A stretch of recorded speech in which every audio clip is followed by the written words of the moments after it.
What is up? What is up, folks? How's everybody doing tonight? Of course, I'm not right on time, but you know how it goes. Not being on time puts me right on time. So we do have our special guest with us. He he is the one that took Gary Melton to task. I think it was last week. I covered that in two videos, and everybody seemed to really enjoy that. So like I told y'all, I reached out to him, and he was good with coming on here. So we're going to talk about his little conversation with Gary and some other things also, and we'll just see where it goes. Hey, tell you what, you go ahead if you want to introduce yourself. Just tell them a little bit about what you're doing, all that good stuff, and we'll get into it. Sure. Thanks so much. Yeah. So I did that. I had been that had been a long time coming, I think. I think like a lot of people, I was fascinated by what had happened here, and he was one of the early people kind of having conversations about it. I thought it was really interesting, kind of what was going on with his defenses and inquiry. After a while, it sort of seemed like people are kind of breaking into different factions. He sort of became part of the drama, I think, and I think I noticed just a lot of the same arguments being made by different people. And it was arguments that obscured rather than got clarity on what was going on. And I guess that sort of tipped me off, but it was really people looking at different things, putting up different pictures, videos, all the things that got myself and people I know like me to get interested in putting all of the pieces together. And the pieces that were put together seem to be different than the pieces that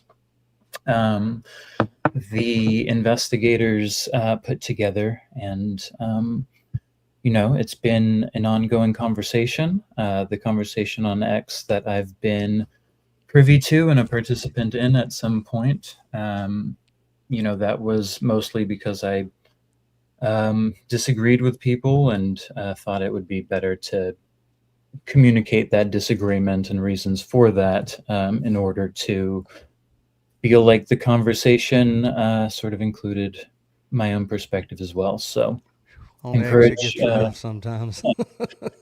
Anyway, and you, I think, were you reached out. I appreciated the comments. I did not leave feeling that way, but Well, look, I mean, it's like I've told my crew and my chat, my audience. It's like I told them, this has happened. There's been several attempts at this, and at the end of the day, you already know what their argument's going to be. They have an official document with a seal on it, and a signature, and so this is the proof. And they just always, and no matter what you say, they go back to that. Well, see, I've got proof. You don't. And so you already know what the argument's going to be. And so many of these people try to just they try to argue this, that, and the other. And it's like I've said from day one, like, just get in there and use their documents to show, for one, the inconsistencies that we saw. And I mean, common sense obviously doesn't seem to go very far with those guys, but when you make arguments and show that their documents don't either make sense or don't agree with each other, when you bring up these issues, there's just not a lot they can say, and as we saw. Um, but like I said, whenever people start bringing up all these other arguments of just what they think happened, they always want to go back to also, no, no, no, you're not saying, you're saying you don't believe the official narrative. So what do you believe? And the burden falls on you to prove that 100%, like, you know, Yeah. verifiable, documentation in writing it. And actually, it doesn't. The way I look at that, I don't know how you look at it, but reasonable doubt is what gets Tyler, off of these charges. And look, if he's done something, pay for it. But I just don't feel like he's done what they've charged him with. But at the end of the day, a little bit of reasonable doubt gets him off of that. And then, in my opinion, they should take their asses back out there and start a real investigation, do their jobs that we pay them to do, you know, and then we don't have to prove anything out. At the end of the day, all I'm really trying to do is just um, prove that they're lying, because I mean, most anybody with two brain cells to rub together realizes that's just not true. Yeah. Yeah. And I think, the So big, absurd. I think the big issue is, what's the evidence? And, there's a difference between reasonable doubt. There's a difference between probable cause. There's, secondary sources, primary sources, and there's an array of claims that are made that refer to a timeline, but whether that timeline can be, corroborated or verified by people who are trustworthy, I think is a question that people are coming and grappling with. And Yeah. so the both the affidavit of September 12th, I believe, as well as the which is Brian Davis and then Jeffrey Gray, which is, I think that's filed on the 16th. I mean, these are just riddled with ambiguities, with sort of holes, with vague language, with times that sort of don't match up with each other. Um, yeah, and so I think because of that, and healthy skepticism of all of these different claims that are being made that I initially found outlandish, um, but all of these together, I guess, just there's so many holes that you Oh can man. dig into, and if you sort of don't bother looking hard, all of that looks like evidence, and so you're sort of required to find evidence that changes the narrative. But it's looking at the same evidence, it's sort of understanding different relationships with it, I think, and finding other alternatives and explanations that also fit the evidence better, right? So there's Right. evidence of mistakes in here, right? Yes. And Yeah. so it's a Yeah. different way of looking at it, right? It's Right. Right. evidence of not just the claims that are being made at press conferences, but also like an attempt to sort of coordinate messaging in ways that are self-referential in order to like obscure the actual um, things that are going on to make it believable. And the Right. Right. effect of that is one, a whole bunch of people saying he did it and sort of clamoring on, repeating this bias and prejudice that has been kind of manufactured. Oh no, no, that only works one way now. When us dissenters, when we talk about it or share our thoughts, that's tainting the jury, and that's, but now not if it's the other direction. Now you should know Yeah. that by now. Yeah, and it's degrees of prejudice, right? And Yeah, sort of, the percentages that are for or against the defendant based on whatever. And the question yeah, is, like, what does anybody have? And the answer is like a lot of claims. yeah, Um, yeah. and that's where we Um, are. and so, and I think this is such an important point, and I've beat this like a dead horse, and most everybody that generally listens to me has probably heard me say this enough, but you never know. Somebody else will be watching this in the future. But what they have, what Gary Melton waves around, what um, Graham Allen refers back to, all these people, they talk about this mountain of evidence. We have the evidence. Here's the evidence, but they don't in fact have the evidence. They have somebody's accounting of what evidence they supposedly have. Correct? I mean, like, all they all they've got is a paper that states, now everything that they say is on there. Do they have that? Maybe, maybe not. But even if they do, how was all this collected? When you start talking the forensics, you know, so at the end of the day, it's not evidence, or at least not evidence that this crime happened in the way they're saying it happened. Correct? I mean, like, all they have is basically a document that says what they supposed to have. But basically, all that'll have to be proved out in court, Right. which means they'll have to prove forensically that all these things are legitimate and right. Well, and that's only the only way it's going to be proved is if it goes to trial. Right. So it, like, for the bar for probable cause is a lot lower than for a conviction, Mm-hmm. Yeah. say. And so you basically, so hearsay is admissible in probable cause, but not for the trial. Right. And so what you'll have federal reports from people who have allegedly done the testing, but that testing can't be sort of understood, is what the defense was saying. And so, it, it- you know, and so that's a problem, right? Yeah. The prosecution will say, well, we have, mountains of other evidence. Some of that evidence is circumstantial. Some of it is the surveillance. They admit in the documents he rarely looks up and to be identified. It also seems like they're saying that he's identifiable on the surveillance, but the images that were put out are seemingly only identifiable to the parents, and so you have surveillance that is only interpretable by a very small group of Well, now, people. But we're supposed to assume that they have the expertise to right. identify the son.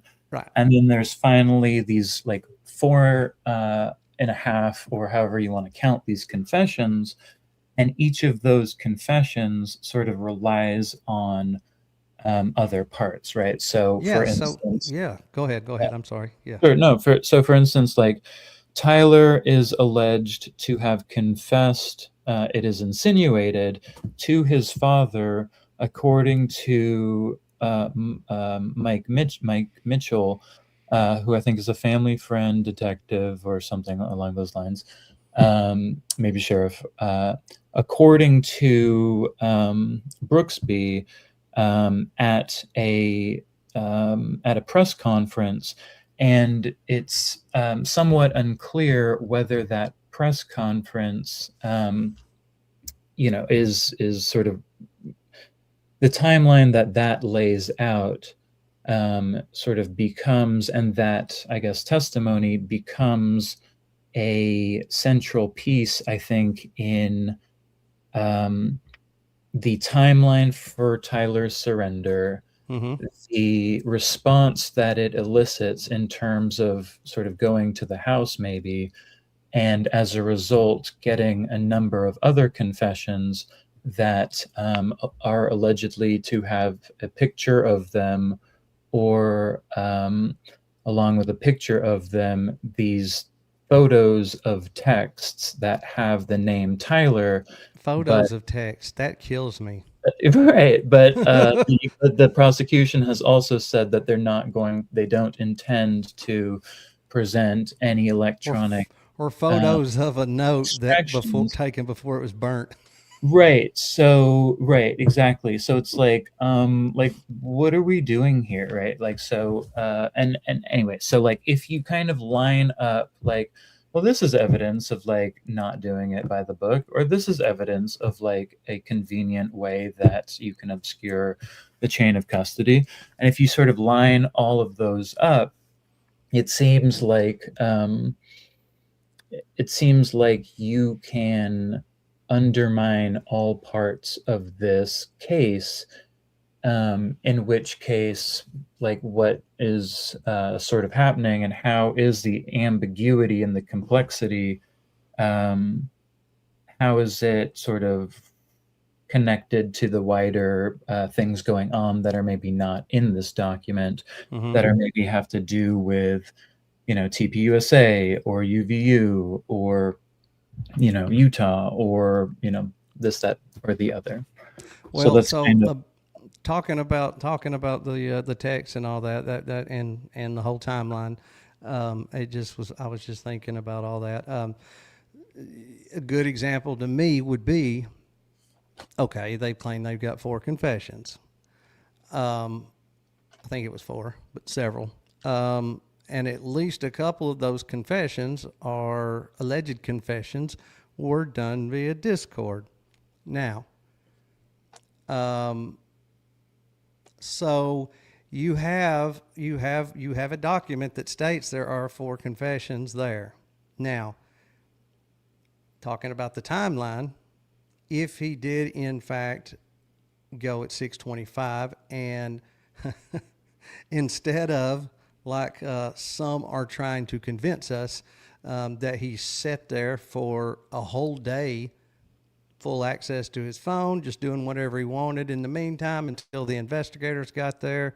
You know, if that was not the case, and he got there and they read him his Miranda rights, which I can get. I mean, I'm not a lawyer, but I mean, like, they did. They read his Miranda rights at 6:25 when he walks in there.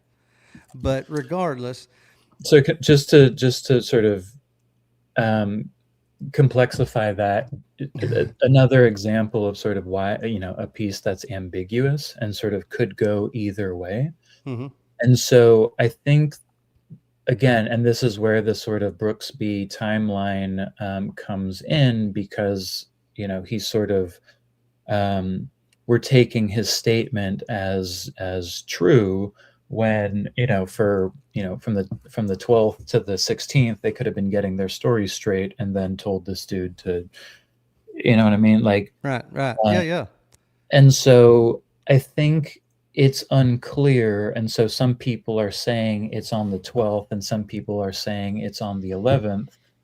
um, you can arguably, I mean, you can, and so a lot of explanations come out, right? Like, so they could Well, have and here's the issue: a bunch of, they you could have should have, Mirandized him a few times, right? They right. could have Oh yeah, done, except, right. yeah. What I was going to say is you should have evidence. There should be plenty of evidence of whether he got what time he got there and what happened once he got there. Yeah, There. At some point there was a video, of him, if he got there at 6:25 and was Mirandized. There was a video of that. But guess what? Try to get videos and they say, oh no, the videos of him showing up are no longer. We don't have them anymore. They said they got deleted because it was after 30 days. So then there goes one way to prove that he was there and was Mirandized when he first walks through the door. And then not only that, but so I've said this from day one. All it would have taken was for them if they took his phone. It makes more sense to me that somebody such as his roommate, or even somebody with a blue jacket and yellow letters, could have easily made all those confessions up, right? I mean, Yeah, and this is the thing, like there's a bunch of different explanations for any different thing. yeah. And that's kind of what the Fed slop sort of relies on when you kind of like point out one of these things, then it's like, oh, well, maybe if the bullet did this, or maybe if, we had this particular condition, then it's more plausible that that could work out in the way that justifies this story.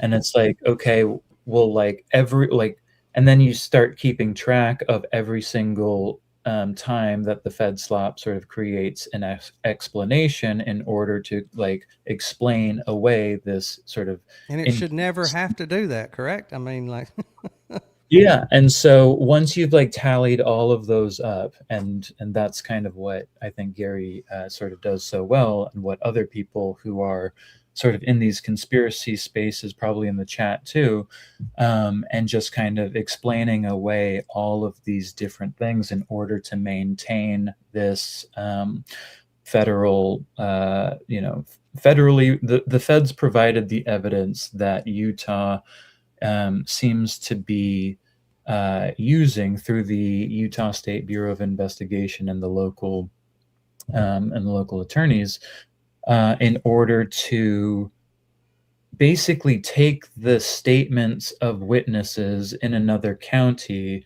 and sort of make sense of what happened. hmm And so, like, what happened in that county is something that, yeah, the attorneys are doing, and they have evidence that we don't.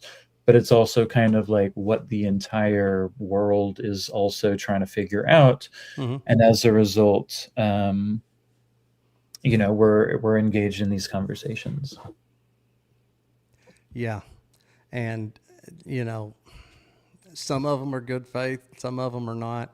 But when you get called evil and a liar, not just a liar, but a damn liar for having opinions, it's just, I don't know. And for me, it takes more of an argument than, look, here's what the or this is what the government said.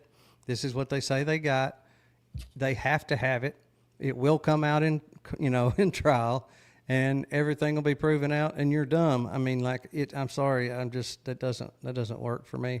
Yeah, I mean, Um, it's asking you to make an assumption based on authority that will be proved in the future. yeah. No, And you got to make you, it you believable could do now. that, but why do that with anything? It's basically pixie dust and fairy tales, and Well, and they talk about all this video where he's identifiable in, or they've got this footage, that he's identifiable in. So to me, that leaves two options with this. So okay, either they do have. All right. So at the beginning, they were trying to get the public's help in locating him. So they put out the pictures and the video. I mean, the video they put out is the smallest.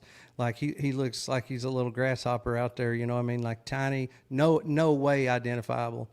So they put this and video out. can I just say something about Yeah, that? yeah. Because even that, it seemed like they put out information that was potentially obscured, right? Mm-hmm.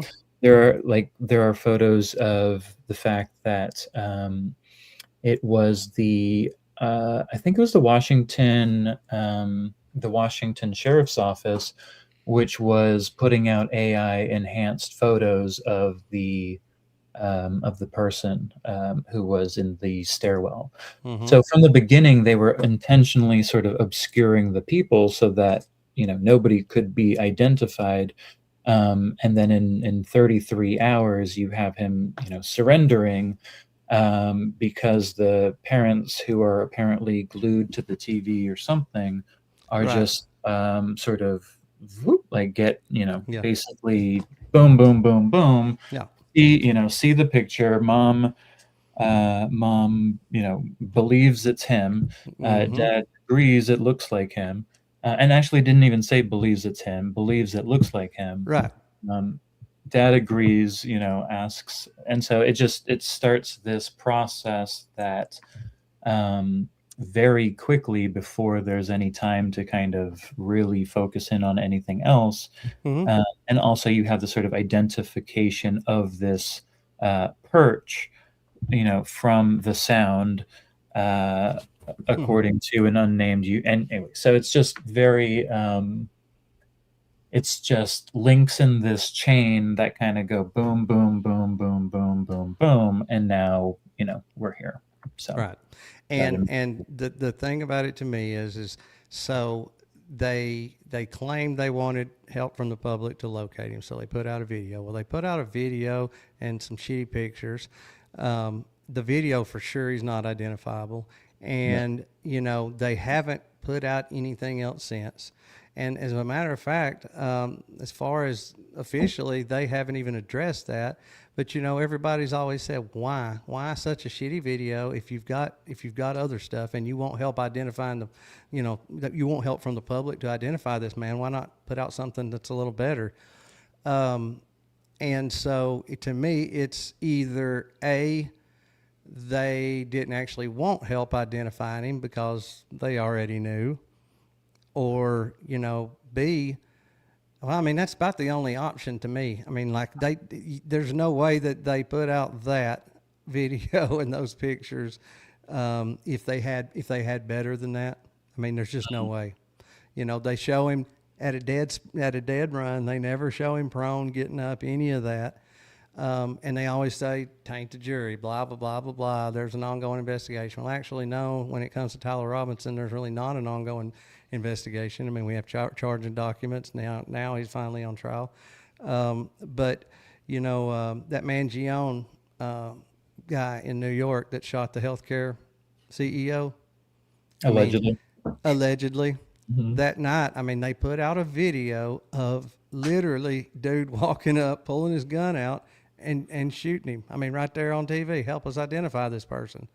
But yet, for some reason, with Tyler Robinson, a better video, one that shows him maybe even laying prone and getting up and running.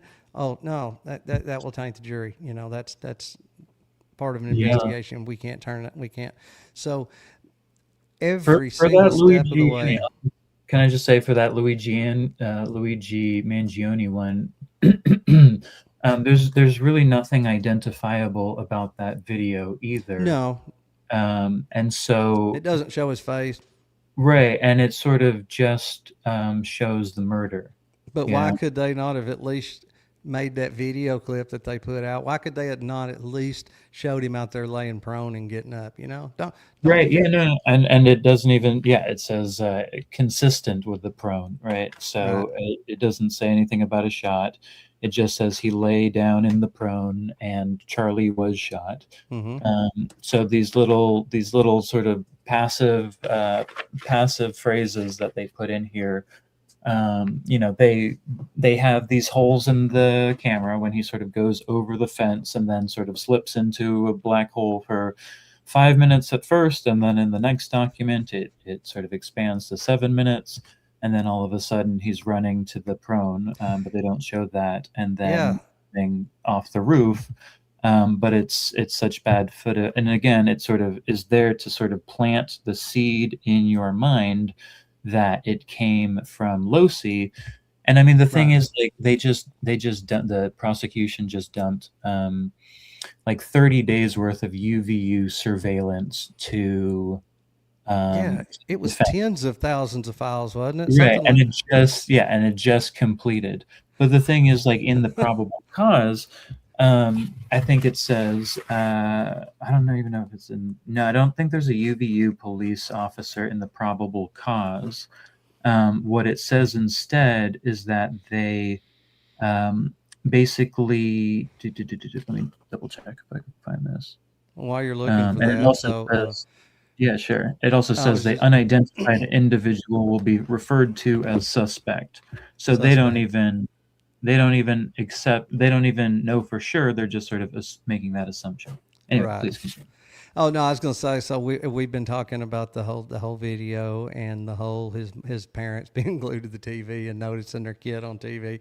You know, um, And he kept going back to that. Look, his parents are going to testify for the prosecution. And this is something that I've also tried to make so clear. To me, there's a difference between testifying against him. There's a difference between in testifying against Tyler Robinson and testifying because the prosecution has subpoenaed you. You know what I mean? Like, Mm-hmm. Yeah, that's a what good are they point. going? Yeah, I mean, like, so okay, it says in the document, like you said, a very generic. It looked like him. What if these good parents concerned for their son's well-being, like they probably were, thought, you know what? That looks enough like him that we should probably go get this handled.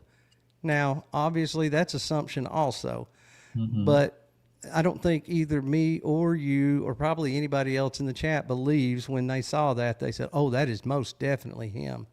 Right. I don't Yeah, think I mean, that. there's a story that his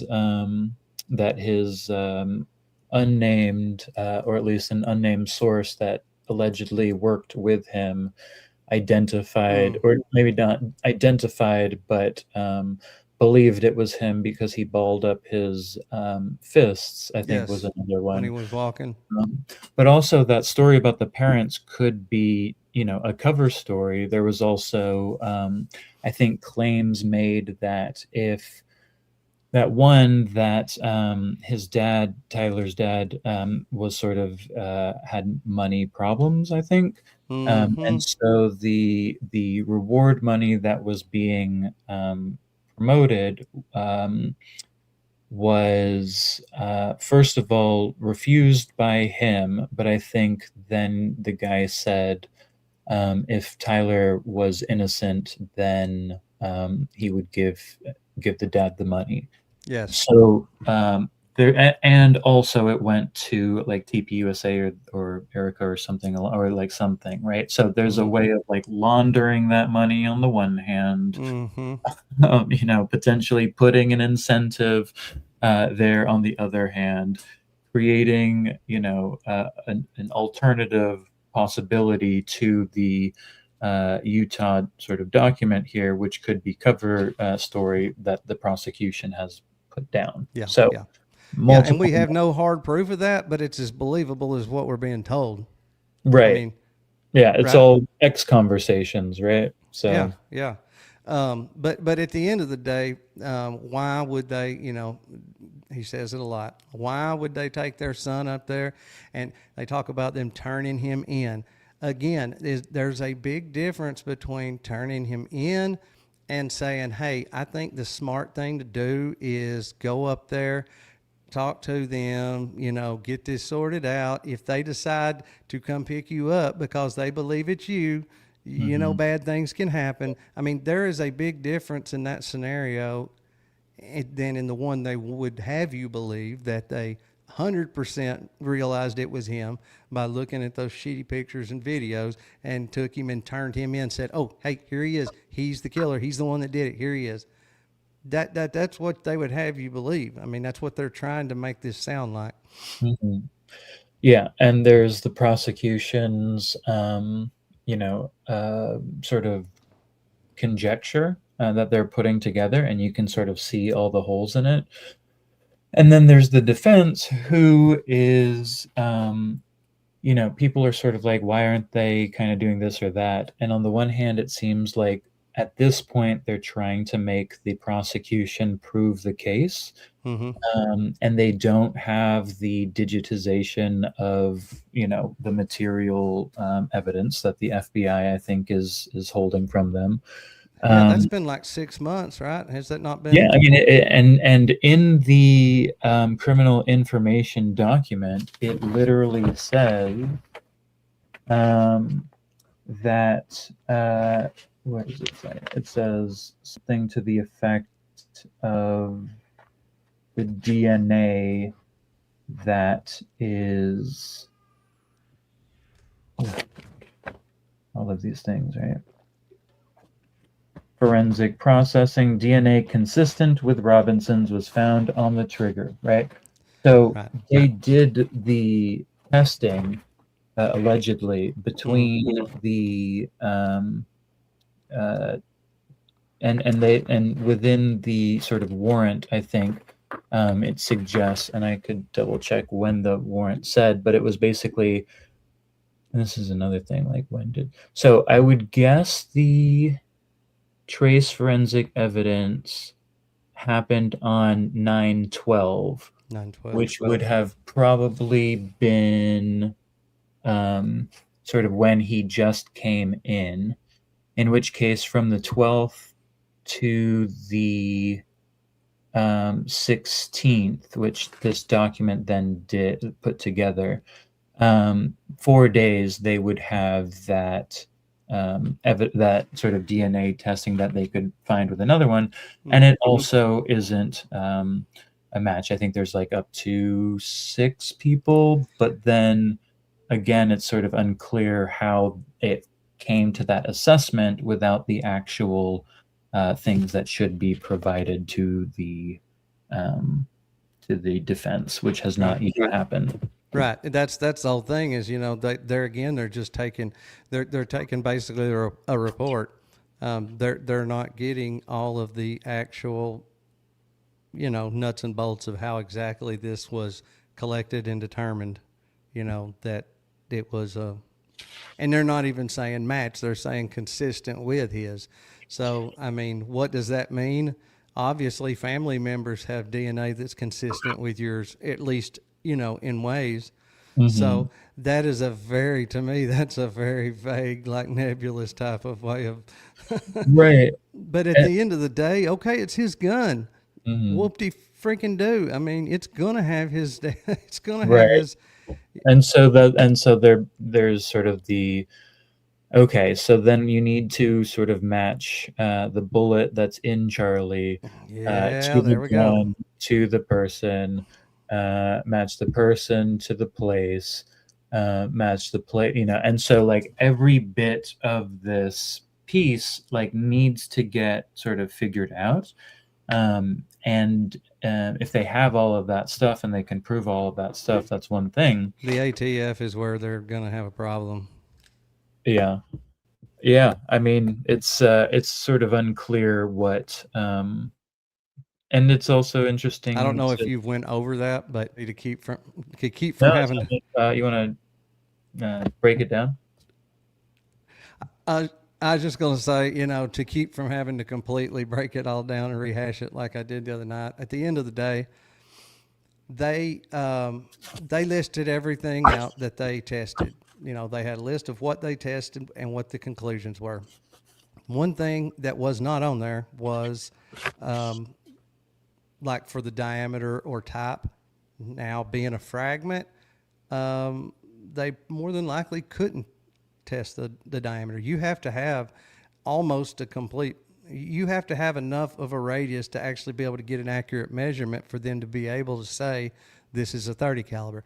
They do refer to it as a 30 caliber bullet, but nowhere in there does it say we tested and we confirmed that this is definitely a 30 caliber bullet. They're just calling it that. And I feel like, now obviously this is just my opinion, but yeah, they're probably calling it a 30 caliber jacket case because they literally, the evidence that was delivered was 30-06, all 30-06 bullets, 30-cent spent casing. I mean, like, I don't think, these people are on X are like, ha ha, I told you, see, it is a 30-06 bullet. ATF said it. Well, no, they didn't. They did refer to a 30 caliber jacket fragment, but they never said that they actually tested that and determined that to be the case. And Yeah, besides that, I like the somebody's mentioning in the chat that, the defense sort of mentioned that they hadn't even seen this gun, it's still in Quantico. right, right, right. Um, which is Yeah, so and Chad, I promise we're gonna go through these here in a few minutes and see if there's any questions or anything we need to. yeah. I just wanted to get part way through it, and we'll So you go through. so you have this sort of bullet that sort of is, indeterminate. You have the, sort of surgeon or the, medical examiner, or the autopsy, which is, hopefully forthcoming, and the medical examiner, I think, is gonna testify. Mm-hmm. Um, or at least that's what they are intending. But between the bullet, the gun, um, the etchings, the this, the that, like the whole sort of process. If there's four different sort of main parts, and each of those parts has each have different five different pieces and the chain for each of them, right? Then you're basically trying to prove an incredibly complex case when the judge has already telegraphed that he's overburdened. The Mm-hmm. defense is saying that she's overburdened. um, there's overwhelming evidence, but also like not really. and Yeah. um, and they're allotted 3 days for some of this, and as you've seen from like the 1 day things, you could spend the entire day on like any little point. Yeah, just one little particular thing. Yeah.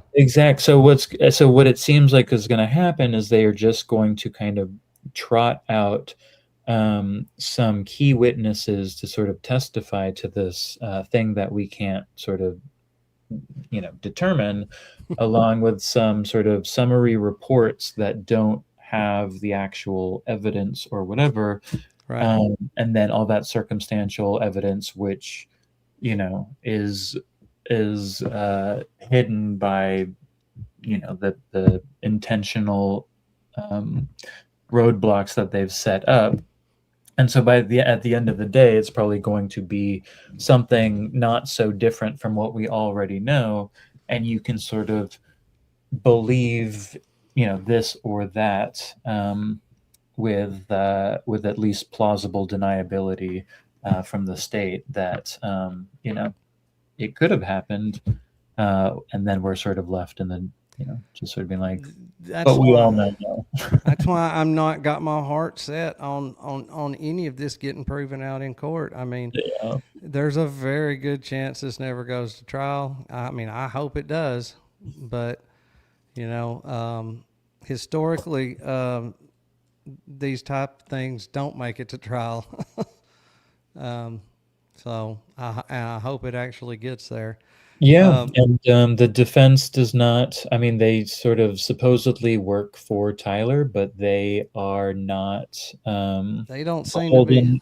They're not beholden to Tyler, and so if Tyler is, I mean, so they determine the strategy, I guess, Mm-hmm. uh, and also, depending on what Tyler says, the defense is also sort of bound and sort of ethically bound by what he says, whether they can put him on the stand or any of this stuff, whether they want to. Um, and it's just to say that all of this brings up the question to what degree Tyler is, at any level complicit. Although to even presume that he is already sort of prejudicial and biased. Mm-hmm. Mm-hmm. Um, and then, if we are sort of looking at the context of like, okay, there was a judge who was sort of newly appointed, getting the case of the century, arguably, along with people who are moving in the FBI, moving in the Utah, public safety, Department of Public Safety, which is what the Utah State Bureau of Investigation is held within. You Mm-hmm. know, Cash, Bongino are there. Donald Trump is playing certain roles. Um, there's a whole network that's being leveraged here in order to kind of make everything happen and sort of Right. doom doom doom doom, from JD Vance, flying Charlie back to all of There's the just so much to catch your attention. uh, and then all of the sort of news, whether ABC, whether Fox Digital, whether New York Post or Daily Mail, like different tabloids, different like Mm-hmm. legacy medias. you have New York Post or New York Times sort of and Washington Post kind of bringing and integrating all of these for another, um, all of these biased stories. And so it becomes really, it's almost like the drums are being beaten for war, Mm-hmm. whether that's kind of civil war between the actors kind of involved here or through like rumor mills connecting it to geopolitics abroad, Right. um, and tracing that out into what degree it's true and not is, I think, a question we're trying to figure out. Right. Definitely. Yeah. There's so many things also that yeah, it's like it's like we were talking about on stream the other night. The one I did with American Discourse News. Shout out to her. I saw her in the chat a few minutes ago. But there's so many things that are more than likely influencing the timelines and everything just of the trial itself. I mean, you have the whole political. You've got midterms coming up. Like there's all kinds of different things that play into this besides the already just insane details of the case and all this. Like I said, there's always something to catch your attention. You know, everybody in this story is a name. A big name. And every movement, every little thing about it is just something that I guess they consider to be newsworthy. And you got Erica out there catching everybody's attention every time she comes out on stage with Mhm. fireworks. It's just it's a mess. It's hard for especially the average person to really keep up with it. At the end of the day, most of them just throw up their hands and they're like, okay, well, we'll see what happens in trial. When it goes to trial. Yeah, and on some level, like that's really all you can do. But on another level, I think getting a handle on what's going on is Yeah, also yeah. helpful It's not because, it's not for everybody, but I think that there's definitely this is a good thing. I think. sure, I yeah, mean, you don't want them to keep doing 1963 style. Um, we don't want that to keep going on, and we've almost we've almost proved a point this time. Those days are over at least. Um, you know, back then, I mean, you had to take their word for it. yeah, and I think when it comes to intelligence working with media, with the people who can um, inform that are in charge of what we perceive. You can you can target that and create realities that are favorable uh, to the goals that you've got. And I think a bunch of countries realize that and Mm-hmm. are trying to sway everybody to they're different things. So Yeah, yeah, on for some level, sure. that's normal. On some level, it's supercharged and intensified. But it's kind of where we are, and so Yeah, figuring out how to be discerning and how to make sense in a world that's fake news, post truth, all that stuff. Uh, right. yeah. Yeah, this issue, this Israel issue has become more and more of an issue over the years. I mean, the polling says it, and you can just see it, especially if you spend any kind of time online. Um, and it has obviously this whole situation, the war we're in now, and all that has also been a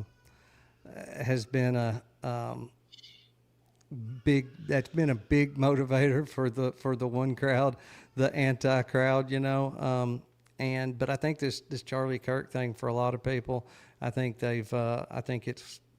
a lot of people have given that a lot more thought. um, like I said, obviously everything's alleged, but there was just the way the donors were treating him and everything. um, Who knows if we'll ever find out officially whether that played into this at all. But I just feel like there's just more of a chance that there were some donors and some big money behind what happened than just some 22-year-old kid, you know, because he didn't like some of the stuff Charlie was saying.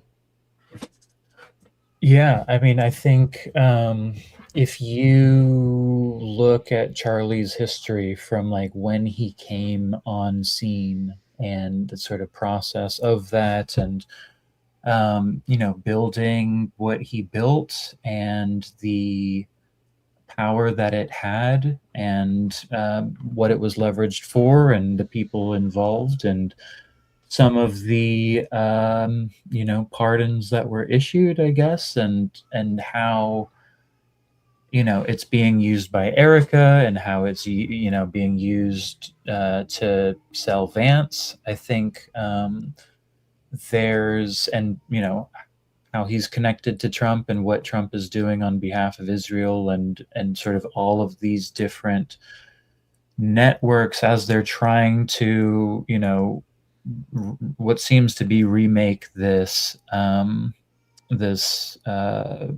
region that is geostrategic and Mm, rich with resources, and potentially in need of redevelopment, and who's getting those contracts, and this, that, and the other.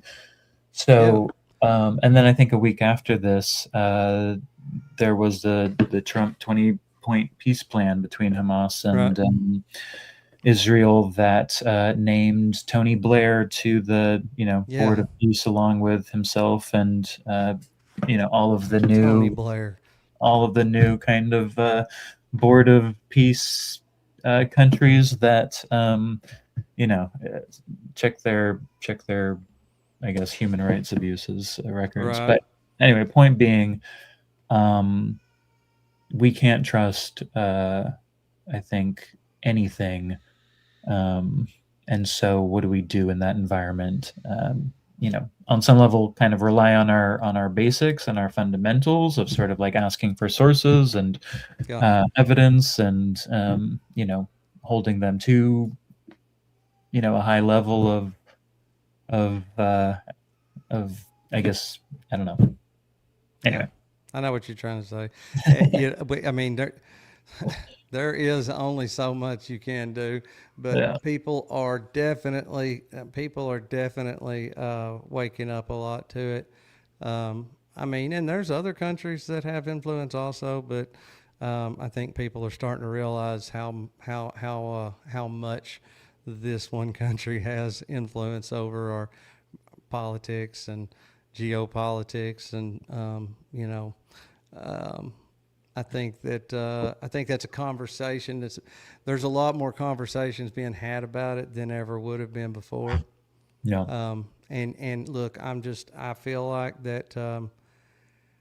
like that if he was here, he would be screaming from the rooftops against this. I mean, he mm, was he was he was totally against it the first time.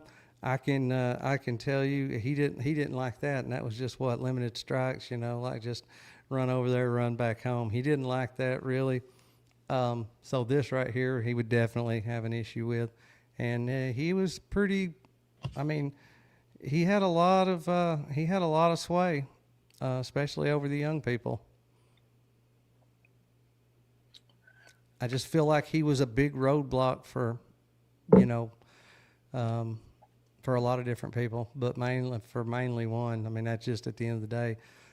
You yeah, had this war that needed to happen, or at least some people needed for it to happen, and then also you had all this money that was trying to come in that couldn't. I can't prove it, but it just sure seems like after he left, the money started coming in, and now we've got clock tower, and show faith by works, and all these different FAR filings that they're involved in. yeah. Um, so I don't know. Yeah. Well, It it, just and it sort of goes to the question of what, somebody got lucky if this wasn't arranged. You know what I'm saying? Like somebody hit the jackpot and got really lucky when he got out of the way. If it wasn't, if they weren't involved in the planning of it. Yeah, and that's kind of what I sort of wonder about with regards to how the transition has sort of gone, like Mm-hmm. to what degree that what that was sort of pre-planned, and we've been sort of traumatized with this event, and then because of the roller coaster that we've been forced to be in as it's sort of moving us with the reactions and responses, we're now in this other thing, and it feels very like 9/11, Yeah. Yeah. where it's just immediately a narrative is sort of given, and it you know gets us into what we seem to have gotten into again. Yeah. I will say, after the first week, I was wondering if the same people who were responsible for 9/11 were responsible for this one too. I mean, I'm gonna say yeah. Yeah, I mean, on some level, it seems very obvious, but even whereas I was kind of, I guess, unsure about what happened with 9/11, although, in terms of Building 7, in terms of these different conspiracies and the responses to the responses, it just, it's a huge, I guess, realization that then, 20 years, 25 years later, There was a lot to 9/11. Okay, there were a lot of different angles, just like there are now. exactly, But at the end of the day, if you break it all the way down to who benefited from 9/11, you had one particular country that was at war with all these people and had big issues with certain ones. And it just so happened that we end up going over there, and um, a lot of people tie in their mind, they tie Iraq to 9/11, which it had absolutely nothing to do with 9/11. But that was, matter of fact, the same guy that's in power over there now, in Congress and constantly saying, oh, they're going to have, he's going to have weapons of mass destruction. He's right? building nuclear bombs. It was the And same old it's story. literally the same thing, right? Yes. It's literally Yes. the same thing. And then, of course, we had 9/11 and ended up in Afghanistan. And it's funny, there was American boots on the ground. There were Canadian boots on the ground. There were, UK, like, oh, on and on and on down the list. But you know what kind of boots were not on the ground? Mm, Either of those times. No Israeli boots. right. I don't know. Um, so what would you say, if you had to just go through there through what we have now, the charging documents, and any of this more recent stuff, just big glaring, inconsistencies, easy to poke holes in, um, for people that are possibly having a conversation with somebody else down the road. What do you think are some of the best points to make as far as just discrediting the thing? Sure. And to the question that's up, I'm going Yeah, I by meant to ask you that. I'm going by eco for the moment on X. I didn't want to say for sure. I figured I'd ask you, but yeah. Yeah, no problem. And the account that it's sort of linked to, ecological crime, it was sort of based on, I forget the guy's name, but he did a global John something, um, global guerrilla report, which I appreciated, and sort of was interested in an ecological criminal report, which was just kind of looking at the intersections of criminality and the environment. And so that's kind of where that came from, and got linked onto a project that was basically looking at accelerationism, looking at mass shootings, looking at the kind of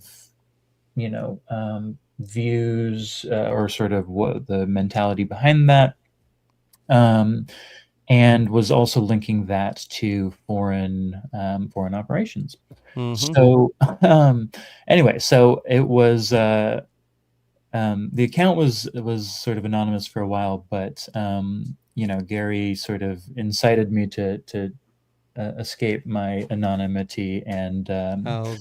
and sort of come debate him live. But anyway, so I'm going by Eco for the moment. That works. Like I said, a couple of people in the chat had asked. That's why I put that up so I wouldn't forget again. Yeah, no, for sure. Um, With regards to the question about inconsistencies, um, the entire thing is based on sort of a circular argument. It's kind of you're presented with evidence, told to believe it, and then based on this evidence, you come to another conjecture that you're told to believe, and then based on all of these sort of logic chains, you know this unlikely scenario is sort of proven. And if mhm. you go in any direction, it takes like 10 kind of sources or um, it takes like 10 different things to sort of establish that point. And Mhm. so you're kind of not meant to even get there. And then even that, those sources that are providing the evidence are hidden as well. Right. And so what you have then is you have the ATF report that is leaked to, or sorry, the ATF allegedly leaking the DOJ report bulletin Mhm. that sort of sets the stage for certain things. Then you have that certain claims in that repeated by Brian Davis, who is doing a probable cause document. In that, he's using the passive voice. It's And also Brian Davis, he was with the state, right? Is I think he's Utah State Bureau yeah, of Investigation. yeah. And so it's based on, undisclosed hearsay. It's based on doorbell cameras, so you could look at the source of that. Um, UVU surveillance, but they sort of got it, honed in very, very sort of quickly. And so there's a kind of like, there's questions about that. And then the sort of testimony of Mike Mitchell and Nate Brooksby, I think it is, who are communicating what happened in this conversation between Tyler and his dad and Mm. mom. And so again, you have these long chains that require kind of questions at every sort of point. You have this passive voice, you have this vague language, right? So like a dark colored backpack, light shoes. Um, this allows for um, potentially a dark blue hat or a black hat, right? They're both Right. um, and so you sort of gloss that over, right? Mhm. Um, the timeline doesn't necessarily work out in the way that between the probable cause and the criminal information. There's a question about, if he's got it in his leg, can that be seen? Um, Matt Kessler, I think, did a video about that and where he was sort of simulating with baggy pants what a gun would Baggy look. pants. I saw But that. yeah, and so he was sort of saying like, oh, these tight pants, sort of that might be the butt. But this is sort of saying, the probable cause is saying suspect pauses at the top of the stairs, pulls out what appeared to be a cell phone from his right pocket using his right hand. Mhm. Suspect eventually put what appeared to be a cell phone back in his right pants pocket, etc. So that would then suggest that that butt can't be, that's not what that Right. is. And so that again, this explanation of how do you fit this gun, but we don't see it, that he sort of tried to say, if this explanation is true, then maybe, but it's not true. And so more likely, maybe not.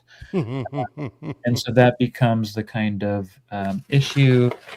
There's also this 5 minute gap on LOSI that starts at 12:17 um, in the probable cause, and then expands to 12:15, and so it goes from 5 minutes to 7 minutes. And this is where he's alleged to sort of slip into a place that the cameras can't see, and it doesn't say he's sort of assembling this gun. Although if he's got it in his pants, then it's sort of unclear why he would need to assemble that gun. But and so But that's going to be when that's probably when they're going to allege that he assembled it, because I mean he was in full view any other time, so I mean it would have had to have happened then, I guess. right, but it was also like under the clothes, so like we're trying to figure out like what is even we're like speculating on what's happening under the Yeah, clothes. I yeah. guess at another point, he in the probable cause, he's sort of seen uh, item on the rooftop and proceeded to lower himself off the rooftop. That sort of is eliminated from the criminal information document, and it just sort of talks about the item that he looks to be carrying. Mm-hmm. And then they say whose identity is not clear from the surveillance, so they obviously like can't see the gun. But again, this is like the probable cause document, and then along with the criminal information document that comes from, I think, the State Bureau of Investigation, along with other stuff from like the FBI. Um, you have a lot of this language change again in order to again be vague, be obscure different things, assume different other things that are then coming out later to be inconclusive or what have you. Yeah. Another one is in the probable cause, and here's what I challenge anybody to do: read through any of these documents and play a drinking game with yourself. Time you read the word consistent, you take a shot or what have you, and you will be on the floor pretty quick, Uh-huh. because what Consistent. what is required to make this happen is for you to sort of overlook certain things and assume that it is consistent, right? Right. Uh, a black hat and a blue hat are consistent with the dark hat that he comes in on. Right. Yeah. Um, the another thing is in the probable cause, there it refers to a conversation that it looks to be it says a family member of Robinson. And so now you have an investigator talking to a family member who, and then that report is for the probable cause, Mm-hmm. then is sworn to by Brian Davis, which then gets resworn to by Jeffrey Gray. And so the language in this part changes as well. And it's just to sort of point out, it says the family member referenced a recent incident in which Robinson came to dinner. They talked about why they didn't like him, referring to Charlie Kirk. The family member also stated Kirk was full of hate and spreading hate, right? And so this language that here the family member is saying, not Taylor Robinson, Mm-hmm. then becomes changed in the later document, um, and it's unclear there as well whether, at least I think so, whether the person asking the family member is asking the family member why, what say the dad thinks is the reason why he did it, and then this conversation is coming to light, and that sort of didn't make it in. Mm-hmm. But it's also the case that the so-called confession is him saying, I got rid of my clothes, which is the aggravating basis for making it the death penalty on the one hand, Mm-hmm. having destroyed evidence, and then also telling the roommate slash lover to not talk and to get a lawyer is Mm-hmm. also an aggravating evidence to or aggravating condition or whatever you call it, Right. in order to um, prevent investigators from doing their investigation Yeah. by Basically, a lawyer up. obstruction. So so those are some of the issues, but all of those confessions again sort of come from this assumed surrender in which it was insinuated, and that's another thing it says. Um, when let me just find this specifically. Maybe that's in the. So anyway, so those are some of the things in the probable cause document. Yeah, Um, and that made me think. Did they not say they didn't and then say the that text Tyler messages. confessed to his parents? Did they not say that the parents said that he had indicated to them that he had done this or that he was the one? Well, so yeah, so it says so investigators identified an individual as the roommate of Robinson. So um, it's unclear how they identified it. Was this sort of in the conversation? Is this whatever? It sort of talks about messages on Discord, and then in the criminal information document, it sort of switches to text messages. It sort of ignores that here, but it takes photos of the um, messages, and then it sort of discusses the important parts of that, which then kind of get expanded. And so, what I thought when I first sort of saw this was like, oh, they copied and pasted this like description of the summary of what was alleged in the probable cause document, and Right. got AI to just like write this thing that sort of includes all of that language Mm-hmm. in this thing, right? People keep Yeah. telling me, they wouldn't do that because it's illegal, Oh but God.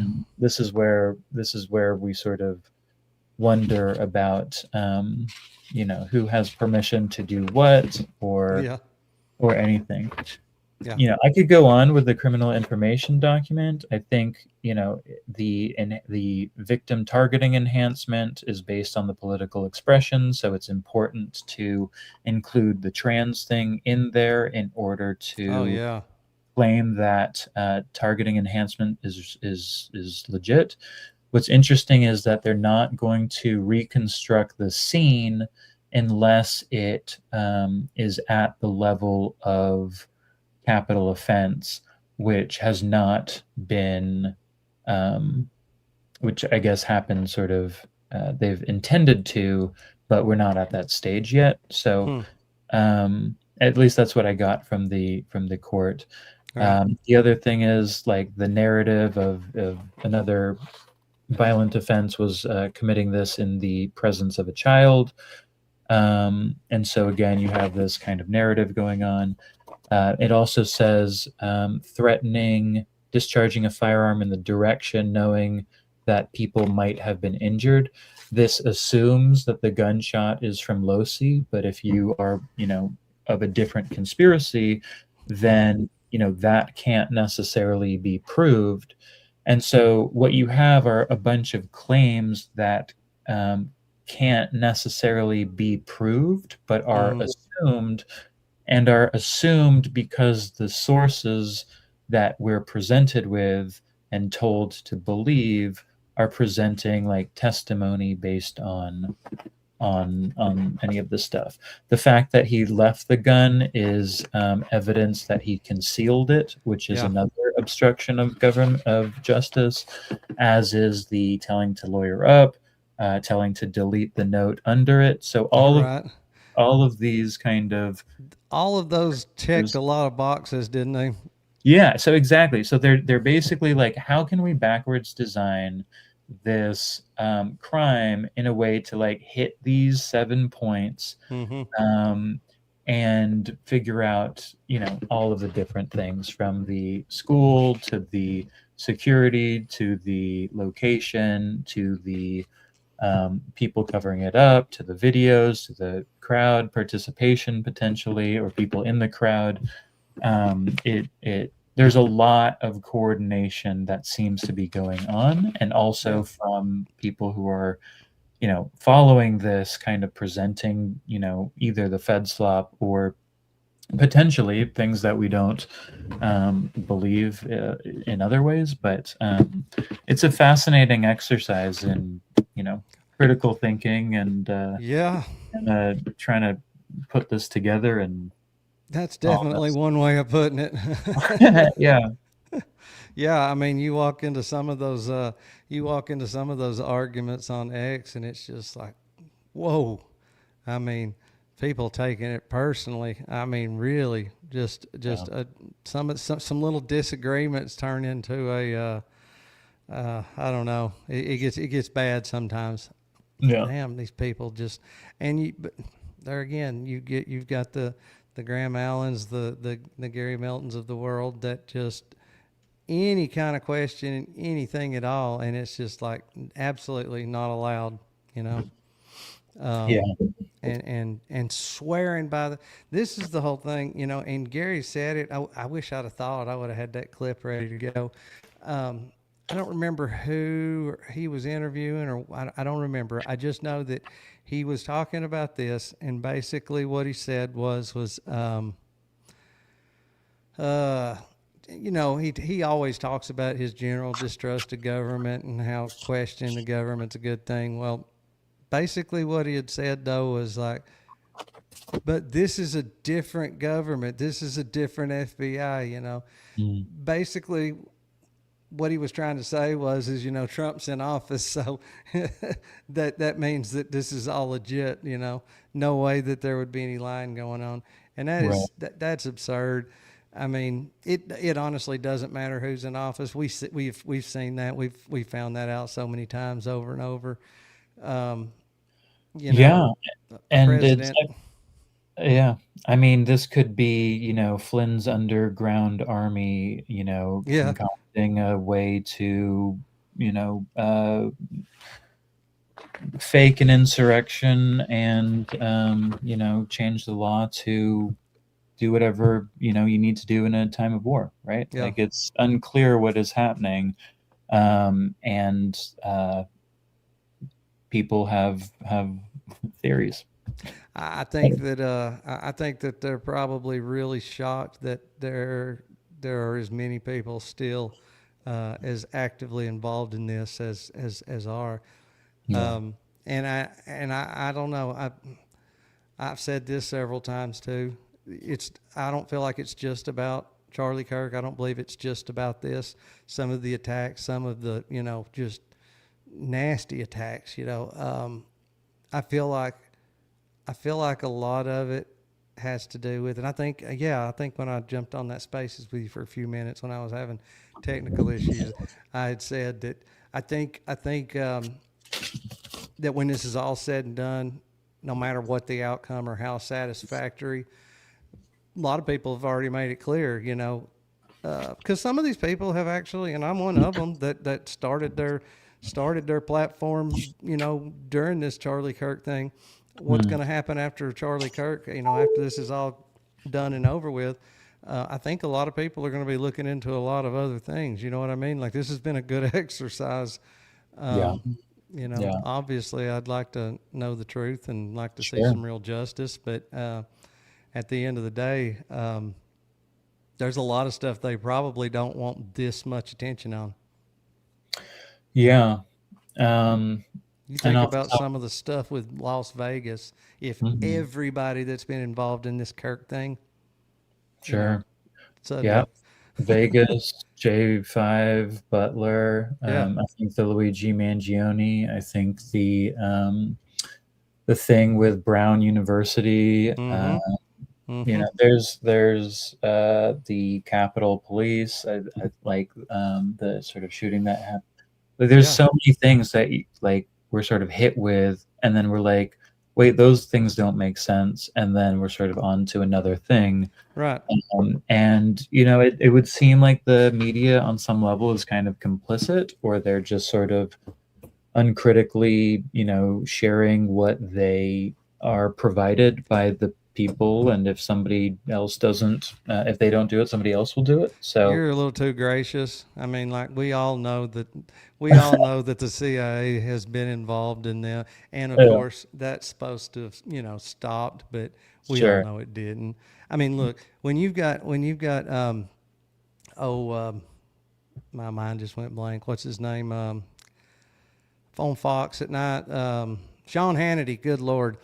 I have seen Sean Hannity on the air with literally a CIA pin on his lapel. I mean, like, Mm, does he work for the CIA? I mean, I don't know. I don't have any reason to believe that he does, but it's just like, they get their talking points, and they're supposed to convey a particular message, and they do. There's yeah, nobody in mainstream news that is interested in getting to the right. bottom or finding the Well, truth in and so anything. then how, why are they invested in this sort of Fed slop account that they're, you know, putting forward over and over and over? Right. Um, I think that's sort of where we're at, and also I think at this point we're And that's the whole thing too. They're so okay. So mainstream news is just all right. So they're just reporting. They're giving the quote unquote unbiased coverage of this thing. But I think they realized a while back how powerful the social media thing is, and that everything's going that direction. And I think they realize podcasters now can move more people than CNN, MSNBC, or any of those can now. And yeah, that's one reason why I feel like that some of this has just been so like unrelenting. I mean, like so attacks, visceral, like yeah, awful. right. And Because you had that sort of meeting about the woke right yeah, yeah, influencers, and yeah, talking about how TikTok is the most important. yeah, and X as well, Yeah, and and X, yeah, how this is sort of the battleground on some level, where that propaganda is deployed, and seeing through some of that shit is kind of what we're forced to get good at very quickly. yeah. I tell people all the time, like, look, so everybody started, it had been that people were moving away from mainstream news, but really, the Trump era is when it really started to, when the mainstream news really started to die off, and this whole podcasting scene started to explode. Mm. I mean, a lot of people, I think, assume because they're listening to a podcast on YouTube or Rumble or what have you that they're going to be getting an honest take. Trust me, they knew which direction things were moving, but long before us regular folk started realizing which direction it was moving. That's Right. why I tell people, like, you can't just assume because you're listening to some guy on YouTube that you're getting his honest opinion. Yeah. So you got to be careful who you listen to. I mean, there's nothing wrong with listening to somebody that gets things wrong. You know what I mean? But there's a difference in getting something wrong and intentionally um, deceiving folks. I mean, like there's some bullshit online now. Yeah. Well, um, and the thing is there's a lot of bullshit videos online, yeah. and there's bullshit videos that we're told is real, Oh God, and AI to is the scary. point, UVU, I think, UVU just created their sort of applied AI engineering department, and Right? we're doing tests on whether people could differentiate between AI and real life speakers, Yeah. people, and also how that influenced how people voted, right? And And that alone so to me should have the defense really, really wanting to break down any video that comes from UVU. exactly. But the thing is that the prosecution literally admits this, that their case is based on video From that UVU, all was of it, uploaded to social media, or a and lot of it, yeah. so what that means is there's no chain of custody. There's Zero. a question of, okay, so we're talking about TMZ footage of like the Right. doorbell cam that was Right. like provided by the person who was behind the scenes with Charlie, before, and then comes out of a different building at a different time, claiming He this was is where all the over the gun comes place. from, right? Who's also got his own pardon from Trump, right? So it's kind of like, all right, are we calling that evidence, right? It's not like, you know, Why would somebody, I mean, this was at the very beginning. Why would somebody say, wonder if I got him on my doorbell camera? Oh, cool, we did. Let's give it to TMZ. right. Yeah. I mean, that Yeah. doesn't even make sense. I mean, and what is TMZ's role in different things? Like they And had that they're footage like from paparazzi, right? Butler, Don't they right? generally? Like, so there's all of these players, right? And New York Post, if you look at, Yeah. I mean, if you do a search on like Daily Mail and New York Post and like Tyler Robinson or Lance Twiggs, you will see stuff that sort of depends on.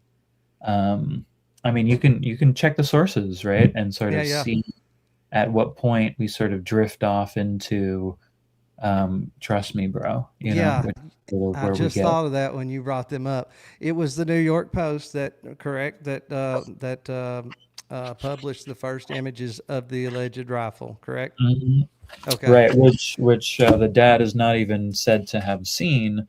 The dad just sort of assumes that, because he Right. believes the mom, who says it looks like Tyler, he agrees it looks like Tyler, and then based on that belief, assumes that it It's the would be gun. the gun. And I mean, and poor Tyler, right? He's So at much home sick, assumption. according to this, right? He probably, Yeah. wishes he was dead because his parents are Right. pestering him while he's sick, right? They Yep. probably are freaking out, assume that's a suicide confession. So, Yeah. yeah, again, this is ways of interpreting all of this stuff that Well, is meant to I suggest got that. to digging into that a little bit with AI. Just I put that picture into several, and Mm, just tried to go as far as I could go with it. Just dig deeper, trying to find because I didn't do it myself, but there are several creators out there who claim that 6 months ago, like right after the fact, that you could load that image in and it would pull up older mm, pictures of it and it would claim it was like a 5 year old stock photo or something to that effect. But now you can't do it. Like you put it mm, in there and as far back as it traces is New York Post. You can't find right. anything past that. But what I thought was super interesting, and AI is the one that made this point, but it checked, um, and apparently the New York Post is also the only one that has published that picture. So it Mm, seems strange that nobody else was willing to post that picture. right. Um, Well, they and were it was sort of unofficially it was supposed to have been leaked. stated. Yeah, well, it was obtained, and it was like this picture of a gun was obtained by New York Post, and it said like a picture of a gun, um, recovered near the scene or something like Hmm. that. Yeah, And so it yeah, didn't say who shared this. It didn't say, if it was the gun, right? But it was consistent, yep. so Well, one we'll, of we'll wait for them to bring that gun out. That right, also has not been shared with the defense. That is apparently right. allegedly still in Quantico. We'll Yep. wait for them to pull that gun out Yeah, at I'm interested to see trial. about that. and demonstrate that it is in fact consistent with the one that New York Post has for sure. And so the thing about that, though, all right, when they said a World War One era, Model 98 Mauser, what automatically popped into my head was, Mauser. I mean, like full, the stock going all the way out almost to the end of the barrel, big, bulky, old. And that is what that gun originally was. I do agree, though, that photo of that rifle could also be a World War One era. Now, it would be a modified, it would be a much, it's not an authentic or original, 98 Mauser from World War One. But Mm, yes, you can put a modern stock on it. yeah. So it could still be, but that being said, um, so I guess the point I'm trying to make is just the fact that it's got a synthetic stock doesn't necessarily mean that it's not the rifle, because Sure. you hear that argument a lot. Yeah. Do But you did that look like a $2,000 scope to you? no, that was you're a mind reader.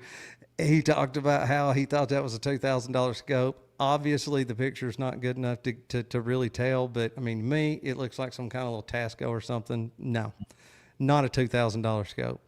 Um, the other thing, though, is and this is just me using a little bit of common sense, but have you ever seen an evidence photo that shitty?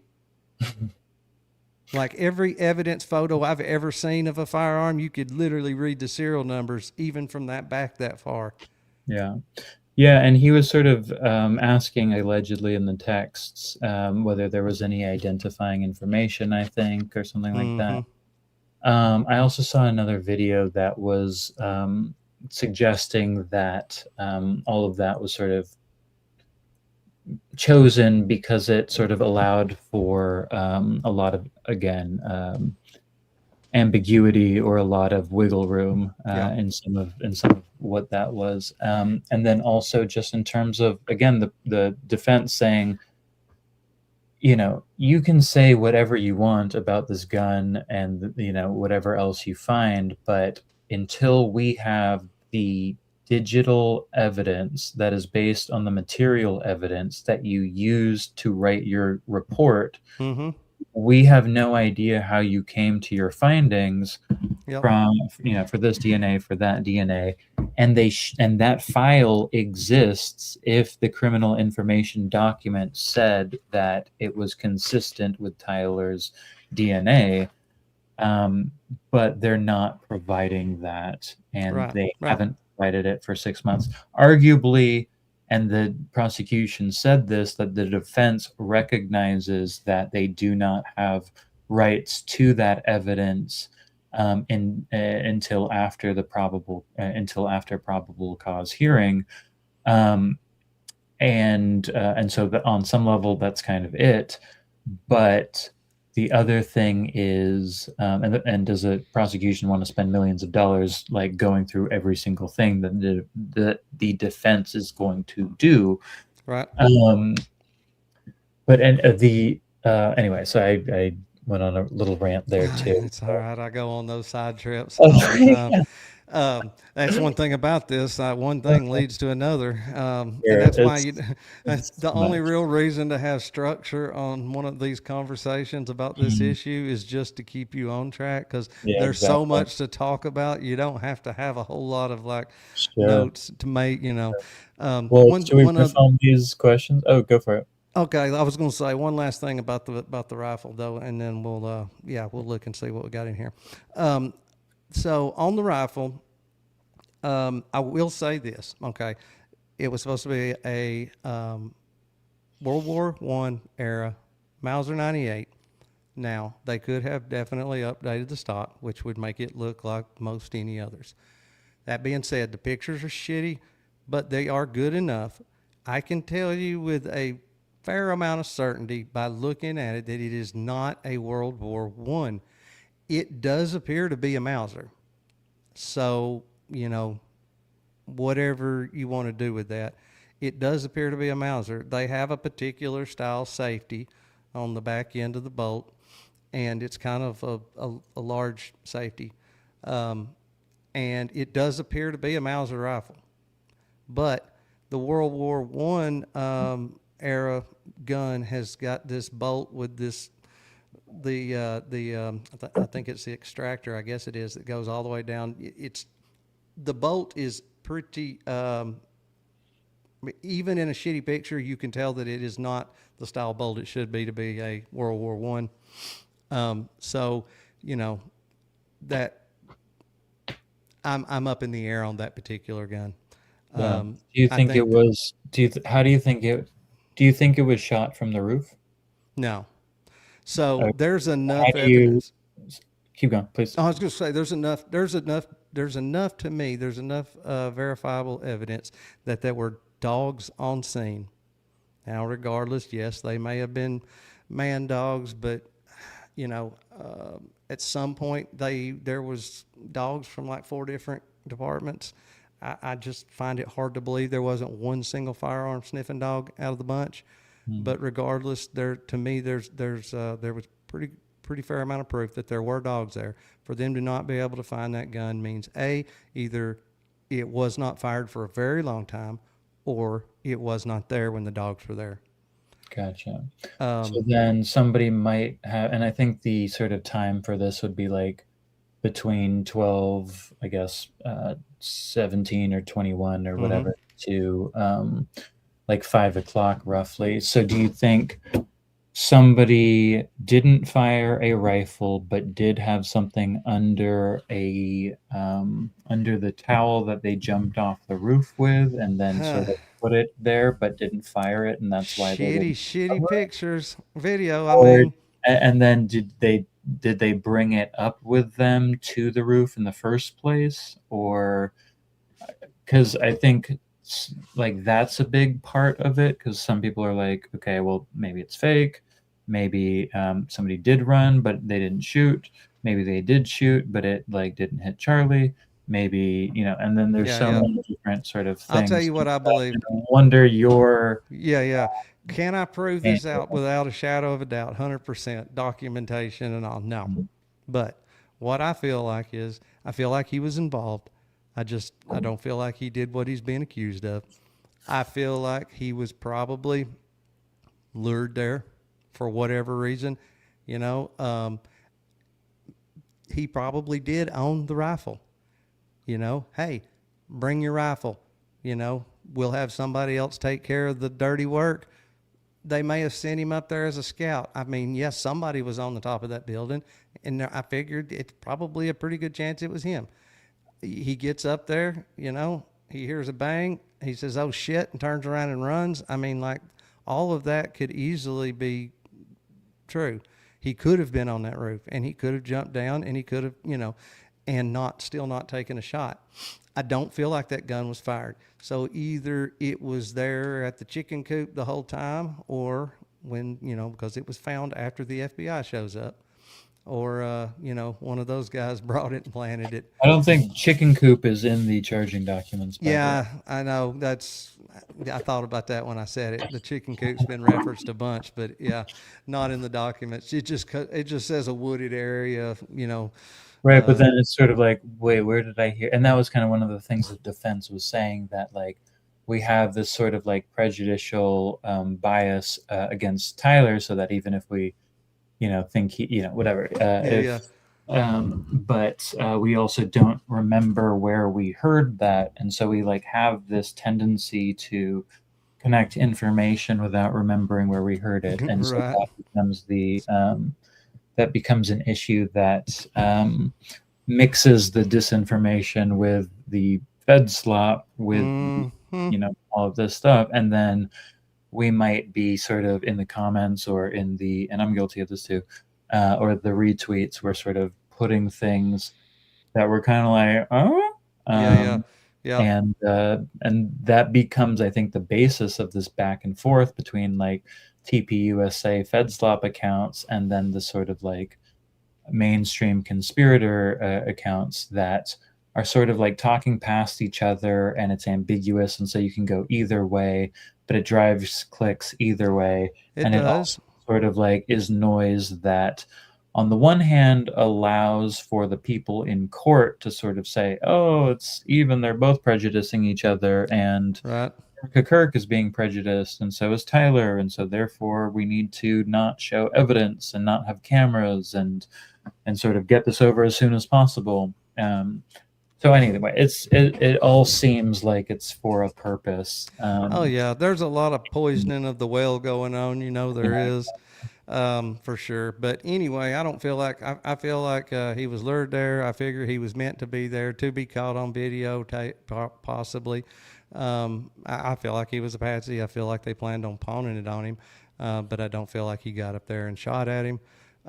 So either the rifle was there and wasn't shot, or didn't show up until later. That's what I feel, because of the fact that there were so many dogs out there. Um, and not, and one more, I don't think I ever finished this point on the rifle. I did. So when I was running this through AI, one thing that I thought was extremely interesting, and this was not me. This was I don't remember which AI it was, but it was giving me like just bullet points as far as what it came up with, as far as where the photo could have come from and all that. So it stated that with it being the New York Post, that they have a lower standard of, much journalism. lower standards for what they'll use when it comes to Exactly. stuff like that, which I thought was funny. But then besides that, when it analyzed the photo, and I don't remember, I'm going to show this sometime in the near future on one of my digs into this, but it said, based on some of the lighting and some pixelation here and there, and just different things with the photo, that with almost certainty it was not an original photo, Mm. that it was most likely a screenshot from a video. Interesting. So I thought that was pretty interesting. I mean, I don't. Yeah. It doesn't look like a crime scene photo, like an evidence photo. Like I said, it's a shitty picture to be Right. one. It's like on the grass. It's at Yeah, night. yeah, So the yep. people who were sort of, there were people the next day taking pictures sort of in a spot next to the. So it's like Well, and if there's you all sorts notice, of there's things. a tennis shoe in the picture. If you look, Mm, there's whoever's standing there, their toe is in the picture, and mm, it's plainly a tennis shoe. mhm. Now, most It's crime funny. scene investigators and stuff that I've seen Mhm. generally wear some type of boots, or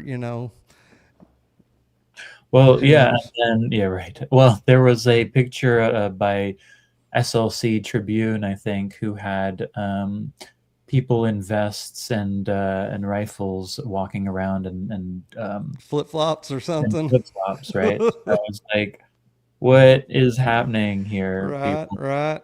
Yep. I haven't seen any pictures of dogs there. I'm No, still no, waiting but for there was on dispatch. I know there's some recordings of, I think, dispatch, and maybe I don't that. know. I Yeah, have to go back and look again. But where they were talking about how all the dogs were en route from all these different counties, and so sure. there Well, and is again, at least. I mean, there were sort of digital statements that were saying conflicting things, I think, in Mm-hmm. reports. So it's in the age of AI, I think so many of those things can be Yeah. produced Yep. and put up on social media, and there's no kind of context for it, Nope. um, or it's stitched together. And I mean, that's exactly what they did here. And Oh yeah, so, you can take legitimate footage and just modify it, stitch different yeah, things into it. Did you see that video that has been going around on X today, of supposedly of him beforehand walking down the road? Um, he doesn't have that funny limp. Like, he's walking hmm. good. No, I haven't seen that. I'll shoot that to you on X so you can check Sure, it yeah. out. I don't Yeah. remember the limp beyond the distinctive gait, but Yeah, yeah, but that was supposedly because he had a rifle in his pant leg. right, But right. this But then video of somebody him, was like, "There's a actual limp that he's got," and then I think that was yeah, yeah, yeah, contested. yep. Yeah. there's so many things about that. So it says that he crouched down. If he had a rifle in his pants, how's he Right. going to crouch down? Gary was confident. You could. That was one thing I was screaming at the freaking at my Well, phone screen when he well, said it. He and, said, yeah, "You can and crouch. Have you not in ever the had a probable cast?" cause. Well, here's the thing: in the probable cause, it says he crouched down, and then Yeah, in the other one, it just sort of says he kind of like disappeared. yeah, yeah, And so yeah, you're like, well, how did you see he crouched if he disappeared? yeah, And yeah, so yeah. there's But question. he was I mean, saying you can crouch. Have you not ever had a cast on? Like, yeah, no, you right. Well, can't crouch. Crouch requires you to bend your legs. right, Now and that's kind of where I was going. But like, he maybe, I could have mean, fell flat down prone. Now again, maybe. if you explain it in certain ways, then it, whatever. But the point Yep. is, you can explain it in many ways, and so we need Yeah. some of that stuff. So, Right. Yeah, we're gonna have to have some real evidence. but yeah. Like I said, that little document that they keep waving around that just tells what they've Mhm. got. You know, that still remains to be seen. And I mean, God, I hope that we actually get to see that because, like I said, if something happens between now and then, and either he decides to plead it down or he gets Epstein in between now and then, you know, we're Yeah, never going to see it. I don't think he'll be Epstein just because that would stop the court from making certain rulings, I think. And it seems like the Go sort of ahead. I lost my camera. I'll be right back. okay, no worries. Um, anyway, it seems like the court, they've had 500 documents on the docket, and so they're putting in a lot of time. And the what is it? The defense and the lawyers from California are making arguments against the about restraints because he's being restrained in court before any evidence is presented, which can bias the potential jury or judge. And as a result, that's one of the reasons why they have tried to redact or make private certain evidence.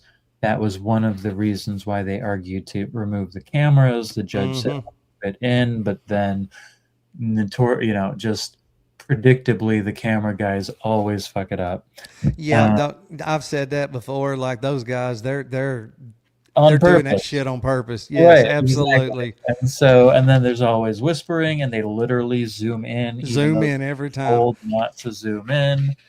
And Yeah. so Oh it's well, we was in a bad location. Let's adjust the location to where that right. doesn't happen next time.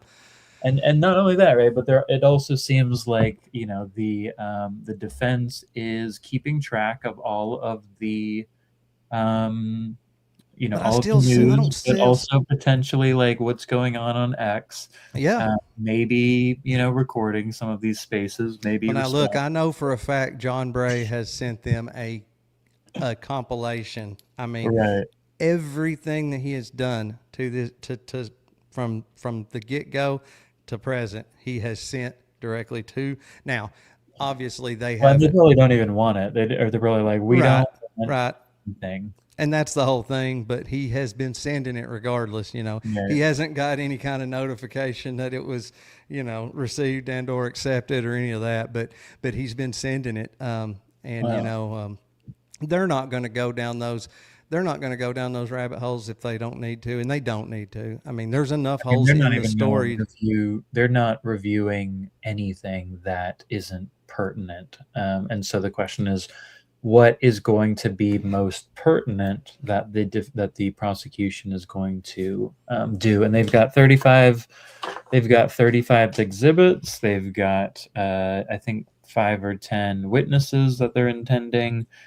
And the question is, are they going to, they can telegraph that, and then if what they have are these summary reports, YouTube, social media, a testimony from the parent saying we believed it looked like him, Yeah, then it really comes down to the testimony of the roommate and the credibility of that of that person too. Hey, and what about the dispatch calls where people were given a description of the guy on the roof that was in all black and had Right. shoulder length Yeah. hair? Yeah. Guess who matches that description?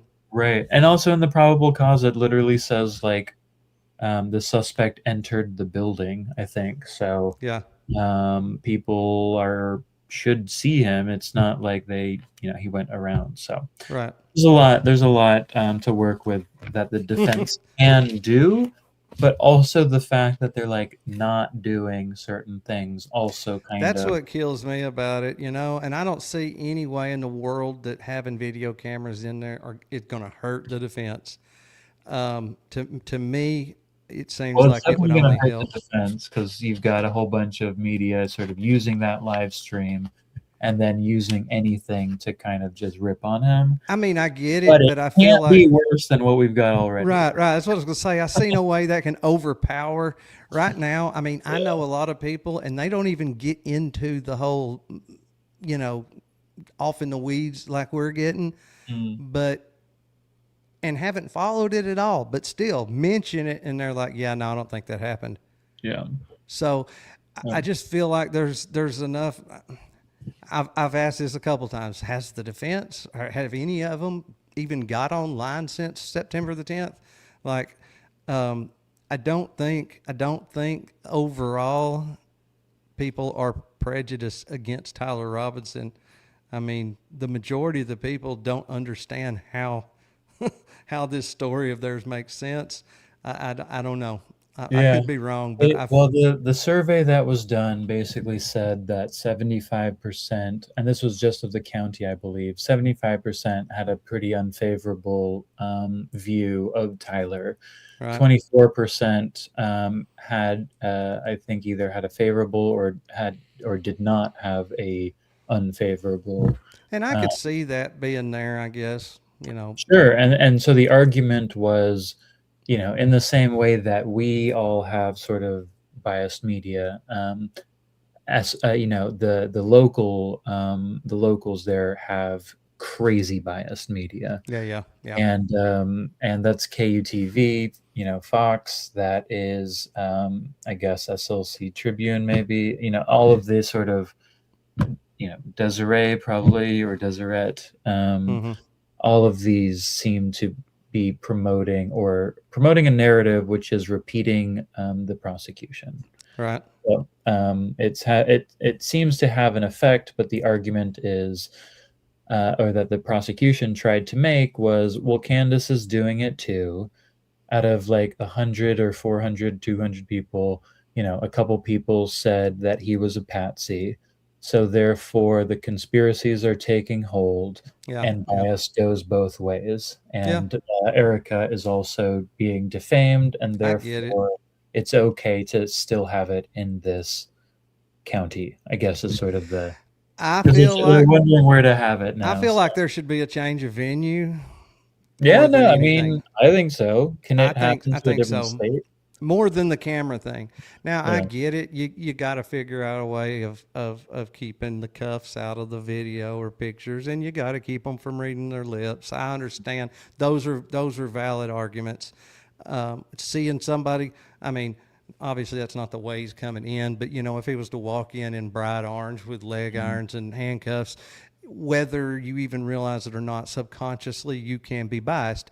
So I get keeping the restraints out of the, out of the view, and also um, keeping the camera away from their faces and mouths. I understand that, Sure. but you know, I feel like a change of venue would help more than booting the cameras out. Sure. No, I mean, just to get these lawyers and judge away from this, Yeah, yeah, yeah, yeah, Anyway, yeah, should for we do sure. some comments and see what Yeah, comes up? yeah, yeah, yeah.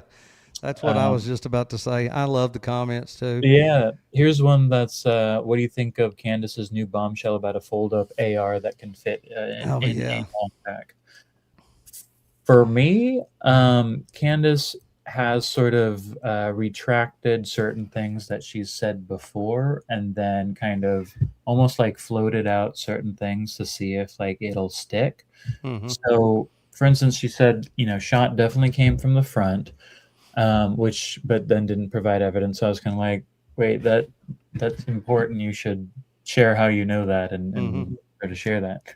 But the other one was when I think somebody said he was whispering in Tyler was whispering in the court. Somebody said that he was confessing to, have said certain things, and Candace had said, he was whispering about the fender bender that his car had taken earlier that day.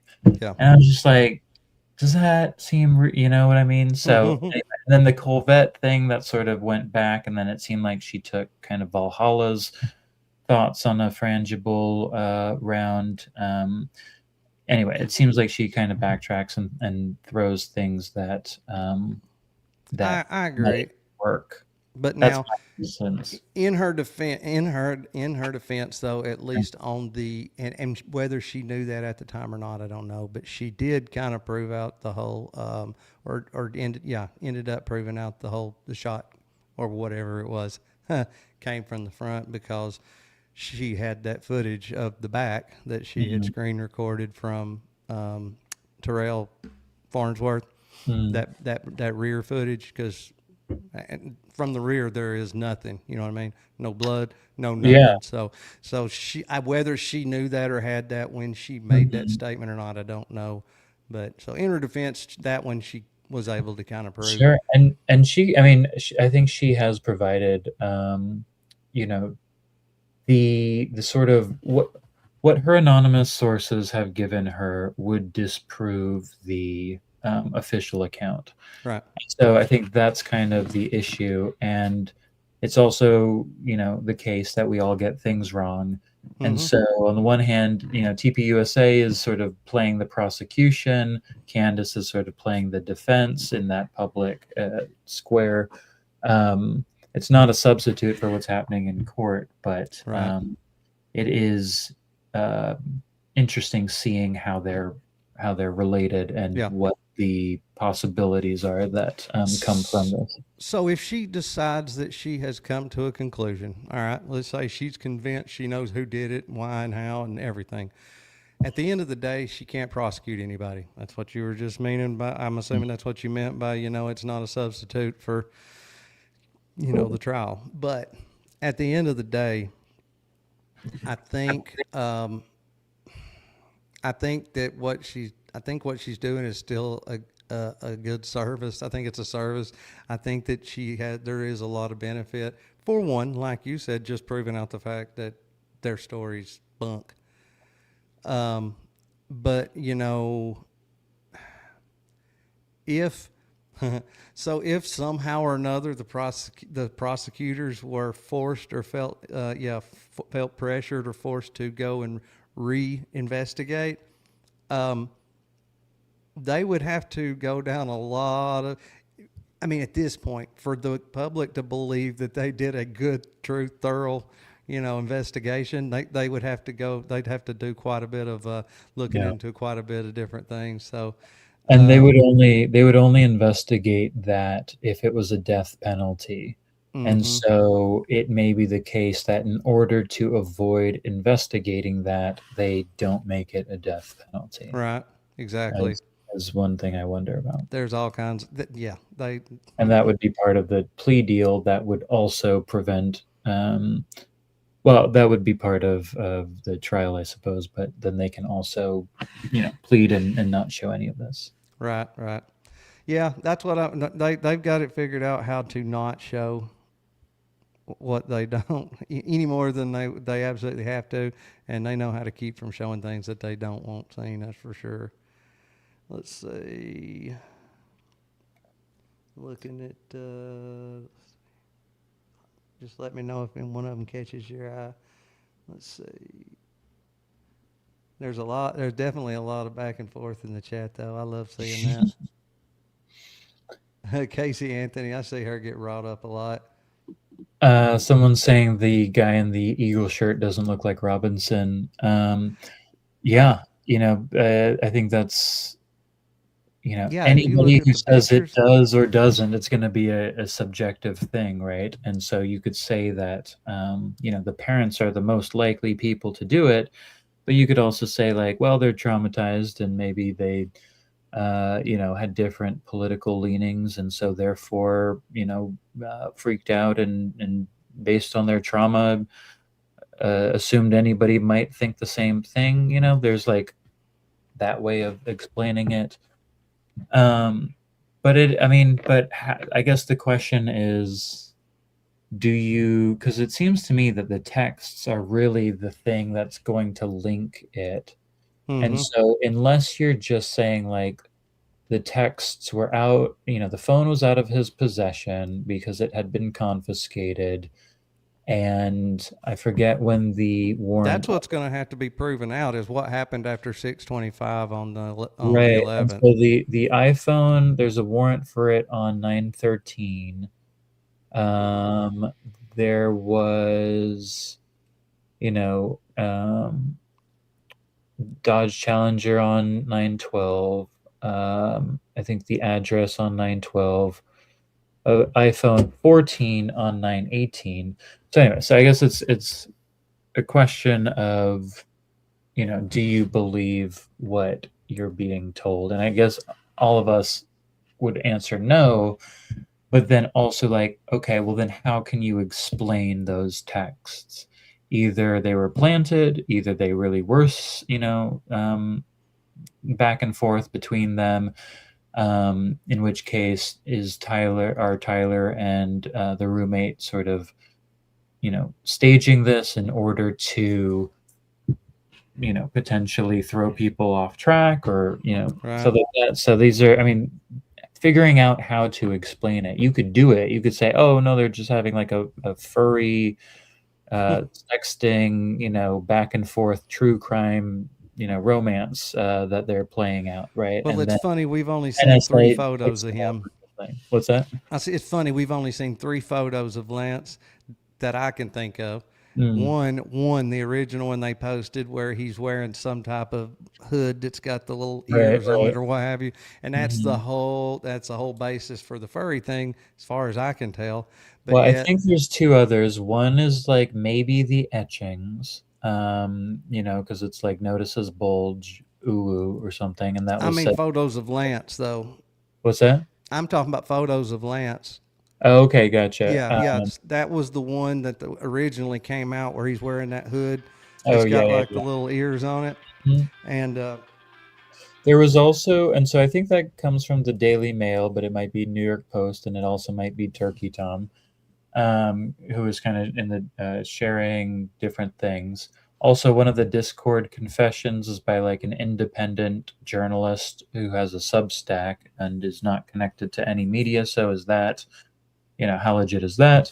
There's yeah, also another one that says, "Hey guys, I did it," but then also, it's said that the roommate said that Tyler was joking, and so is right. this did it the joke that is being said? So these are, but there's also like claims of Lance's, Reddit sort of history and online media presence. If you look into some of those, it's like an account that has like one friend and one follower, and it's the same. The follower is the friend that they follow, Right, right. kind of like the guy, or like, and I think Mike Mitchell is sort of in the sex crimes unit, sort of trying to lure predators and sort of catch them. And so that person would seem to have, experience creating fake profiles, creating backstories, and Mm-hmm. misrepresenting themselves. And I think Brooksby, the sheriff who claimed Mike Mitchell had this conversation, just got $100,000 severance, due to anonymous accusations of That's what sexual. I was going to say. There was misconduct allegations, weren't Right, there? and so now you have the sexual crime over here, you have the sexual kind of harassment over here, you've got George, Zinn over Yep. here with his CP stuff, you've got rumors of, people on the, Lance or Tyler maybe being, having compromat with CP. You've got, I think, Ballard, who And is that's never connected an accident. other thing. You've got, the Romanian Angels. You've got Rick Cutler, who's also connected to this stuff. So it's a lot of police saying a lot of things. A lot of former, people also connected to military intelligence. UVU is a sort of central place for a lot of this stuff. You've got, Definitely. you know, people with, all sorts of things that you can go down. And so the question is, what does all this mean? Somebody's Yeah. mentioned the Dairy Queen. Uh, I don't know if that person looks like they've got the same color shirt on as the other person with the maroon. Although they did say it's not even maroon. They said it's maroon in one piece, but then when he surrendered, he was wearing, or I think this is in the um, That kid warrant. changes his clothes more than anybody I've ever heard of. It's it's burgundy Right. according to the warrant, but maroon. So I don't know. Is that Is there a consistent? Is difference? that inconsistent? You be the judge. Yeah. Yeah, that's what I'm saying. I mean, like, what is the difference between burgundy and maroon? Um, yeah, I crazy think I think stuff.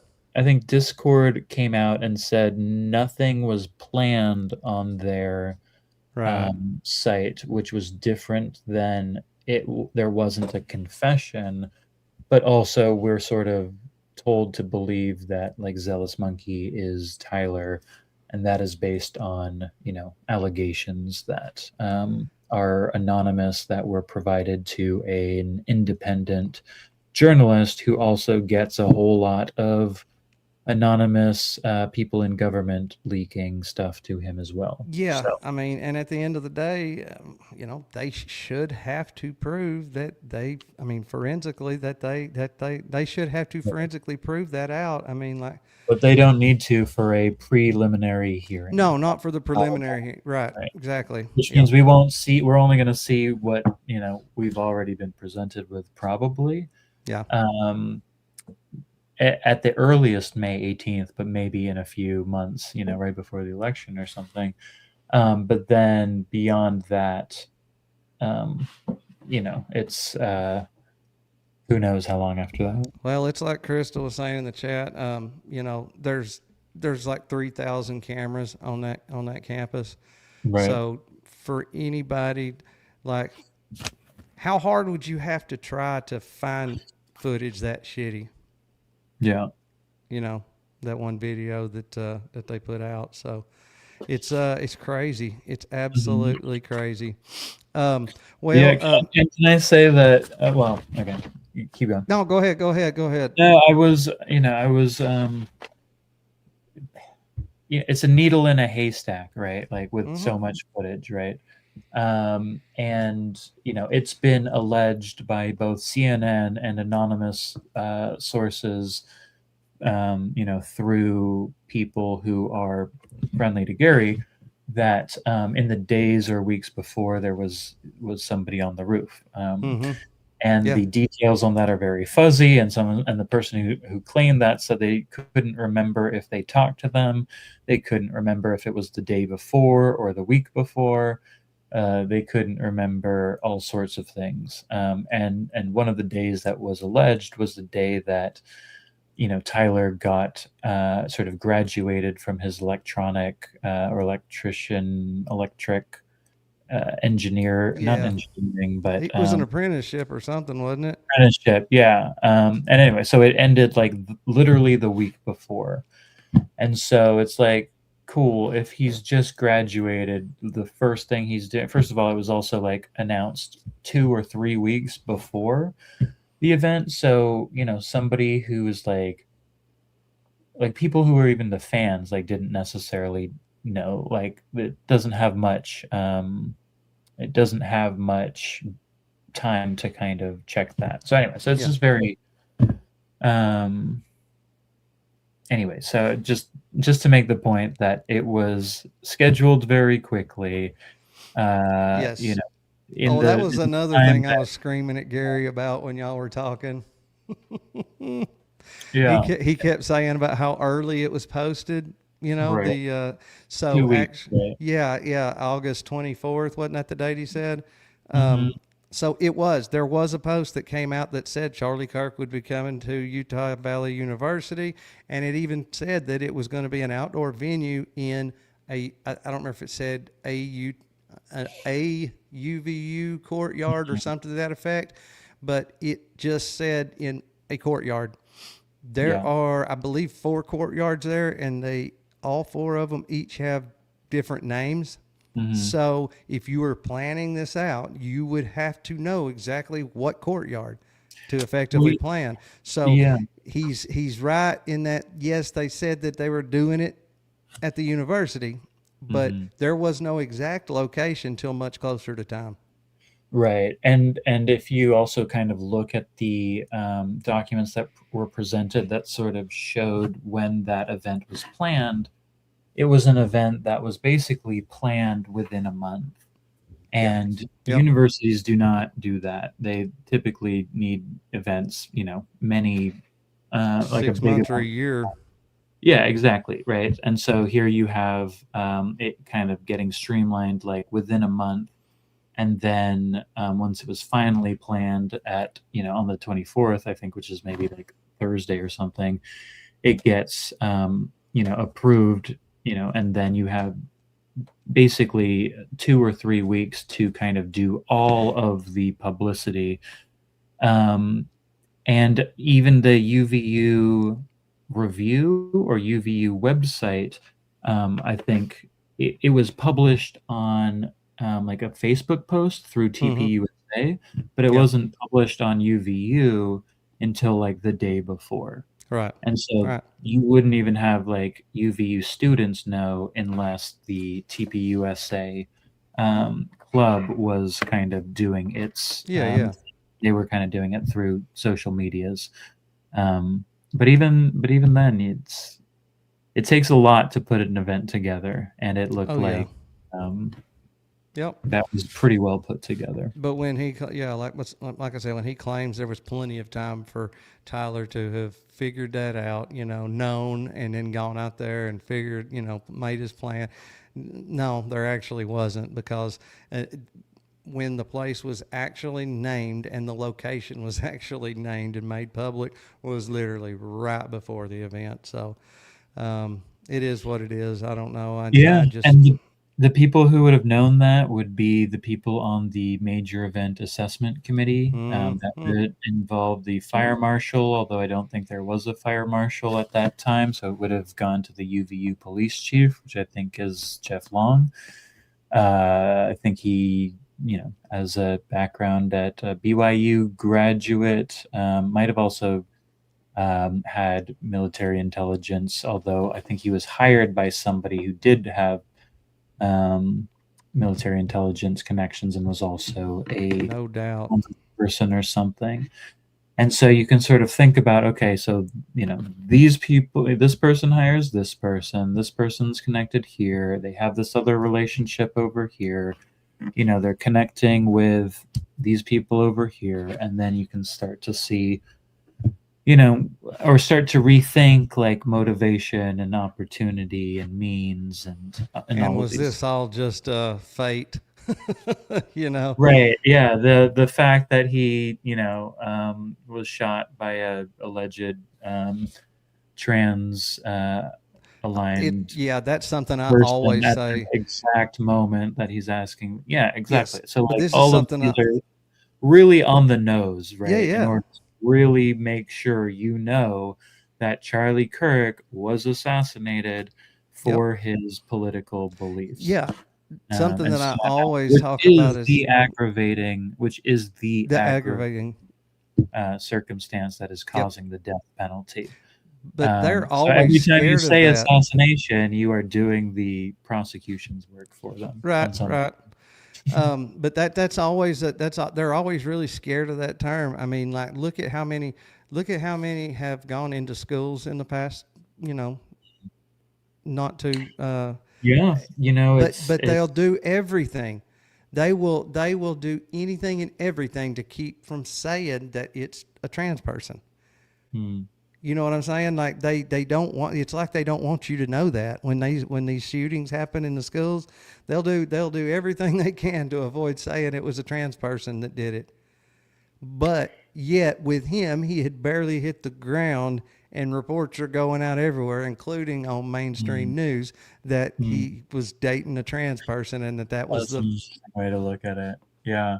No, I hear that. Like we had sort of mentioned before, it's sort of unclear what is an op and what's not. And so, there's yeah, people sort of do bad things with guns and for all yeah sorts of reasons, yep and it's really a problem, and also it's seems to be weaponized at this event too with this particular question, and also meant to, and this was kind of the thing about the accelerationist research that we were doing. It was an attempt to kind of use the guns to do bad things in order to have the political will to get those guns taken oh away yeah for sure in order to, produce the civil war that would, yeah um, lead to the next, I don't you know, doubt. I don't doubt whatever. that at all. I mean, I really don't. Like, um, there again. I mean, we'll Las Vegas is the first one that comes to mind. I mean, Mhm. but yes, there's no doubt that's happened time and time again. Um, you know, that's what happened in Australia, right? Mass shooting over there.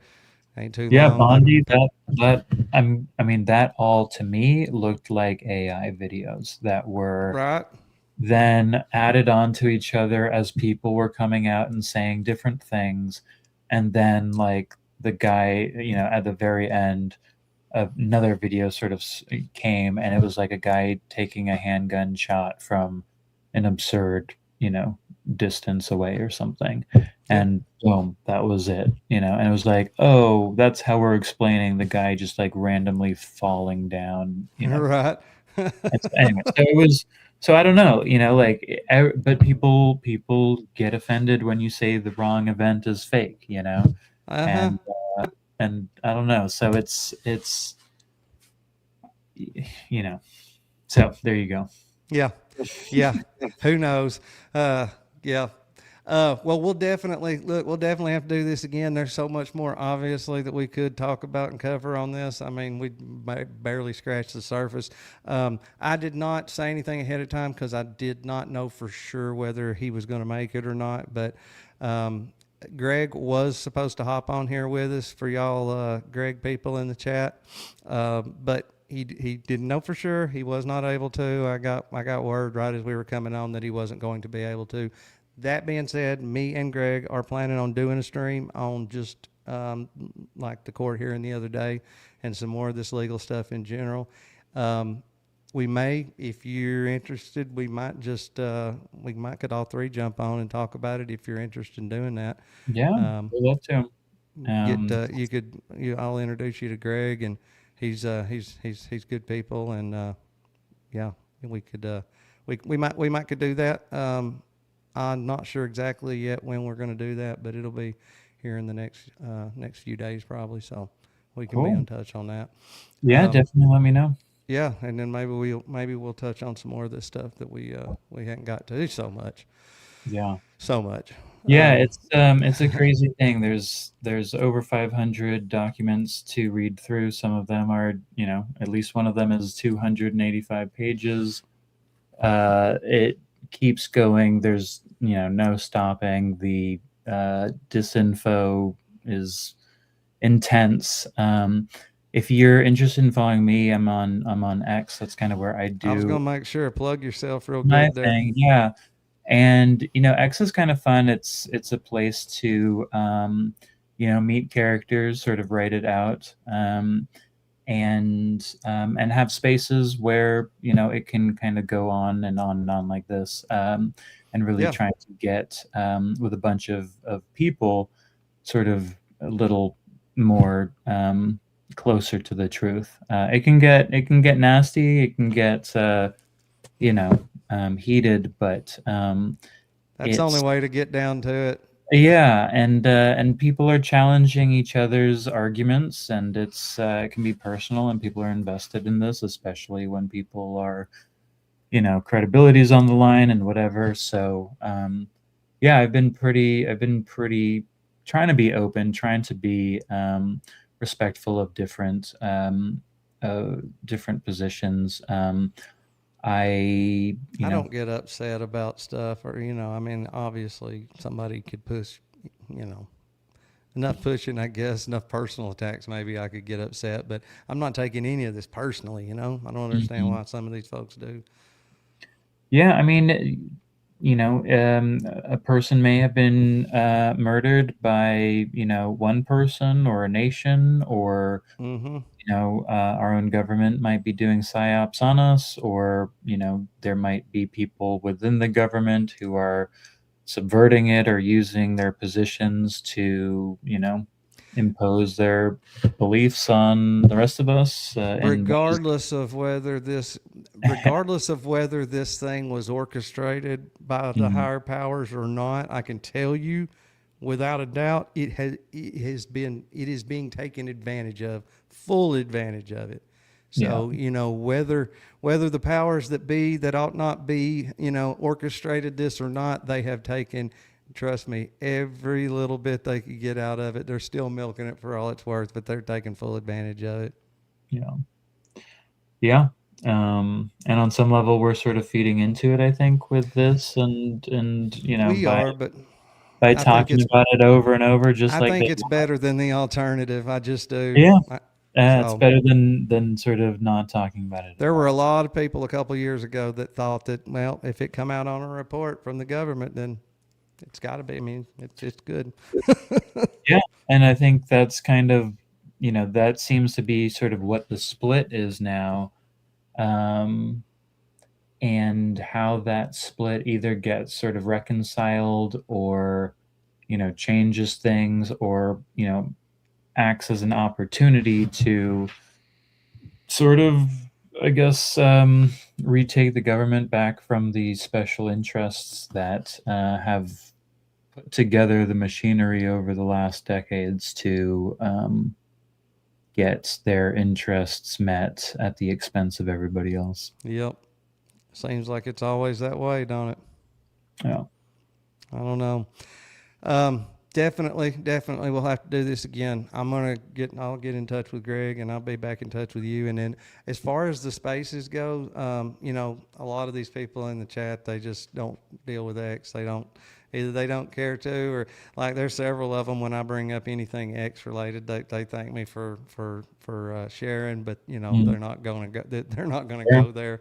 sure. But let me know next time you have a space, and I'd be glad to jump on there with you. And just depending on what's going on, what exactly what's being discussed and everything, I may could go in there and stream it too. I know I've seen several people on YouTube streaming spaces that they were speaking in. So I don't know. Yeah, We'll just have to see. Just depends. yeah.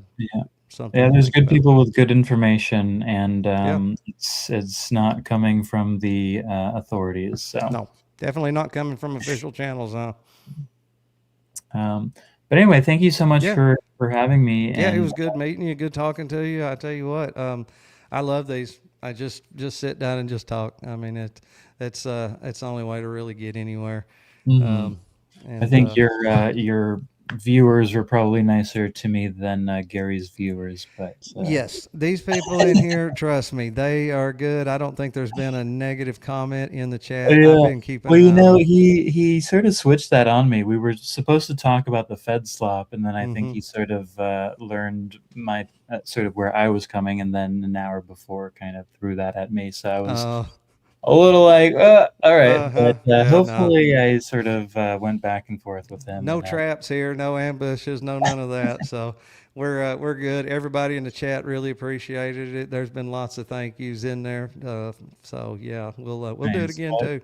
Yeah, I Um, appreciate it. yeah, guys, I tell you what, please, if y'all are on X, go find him and subscribe, um, or follow him on X. I'm sorry.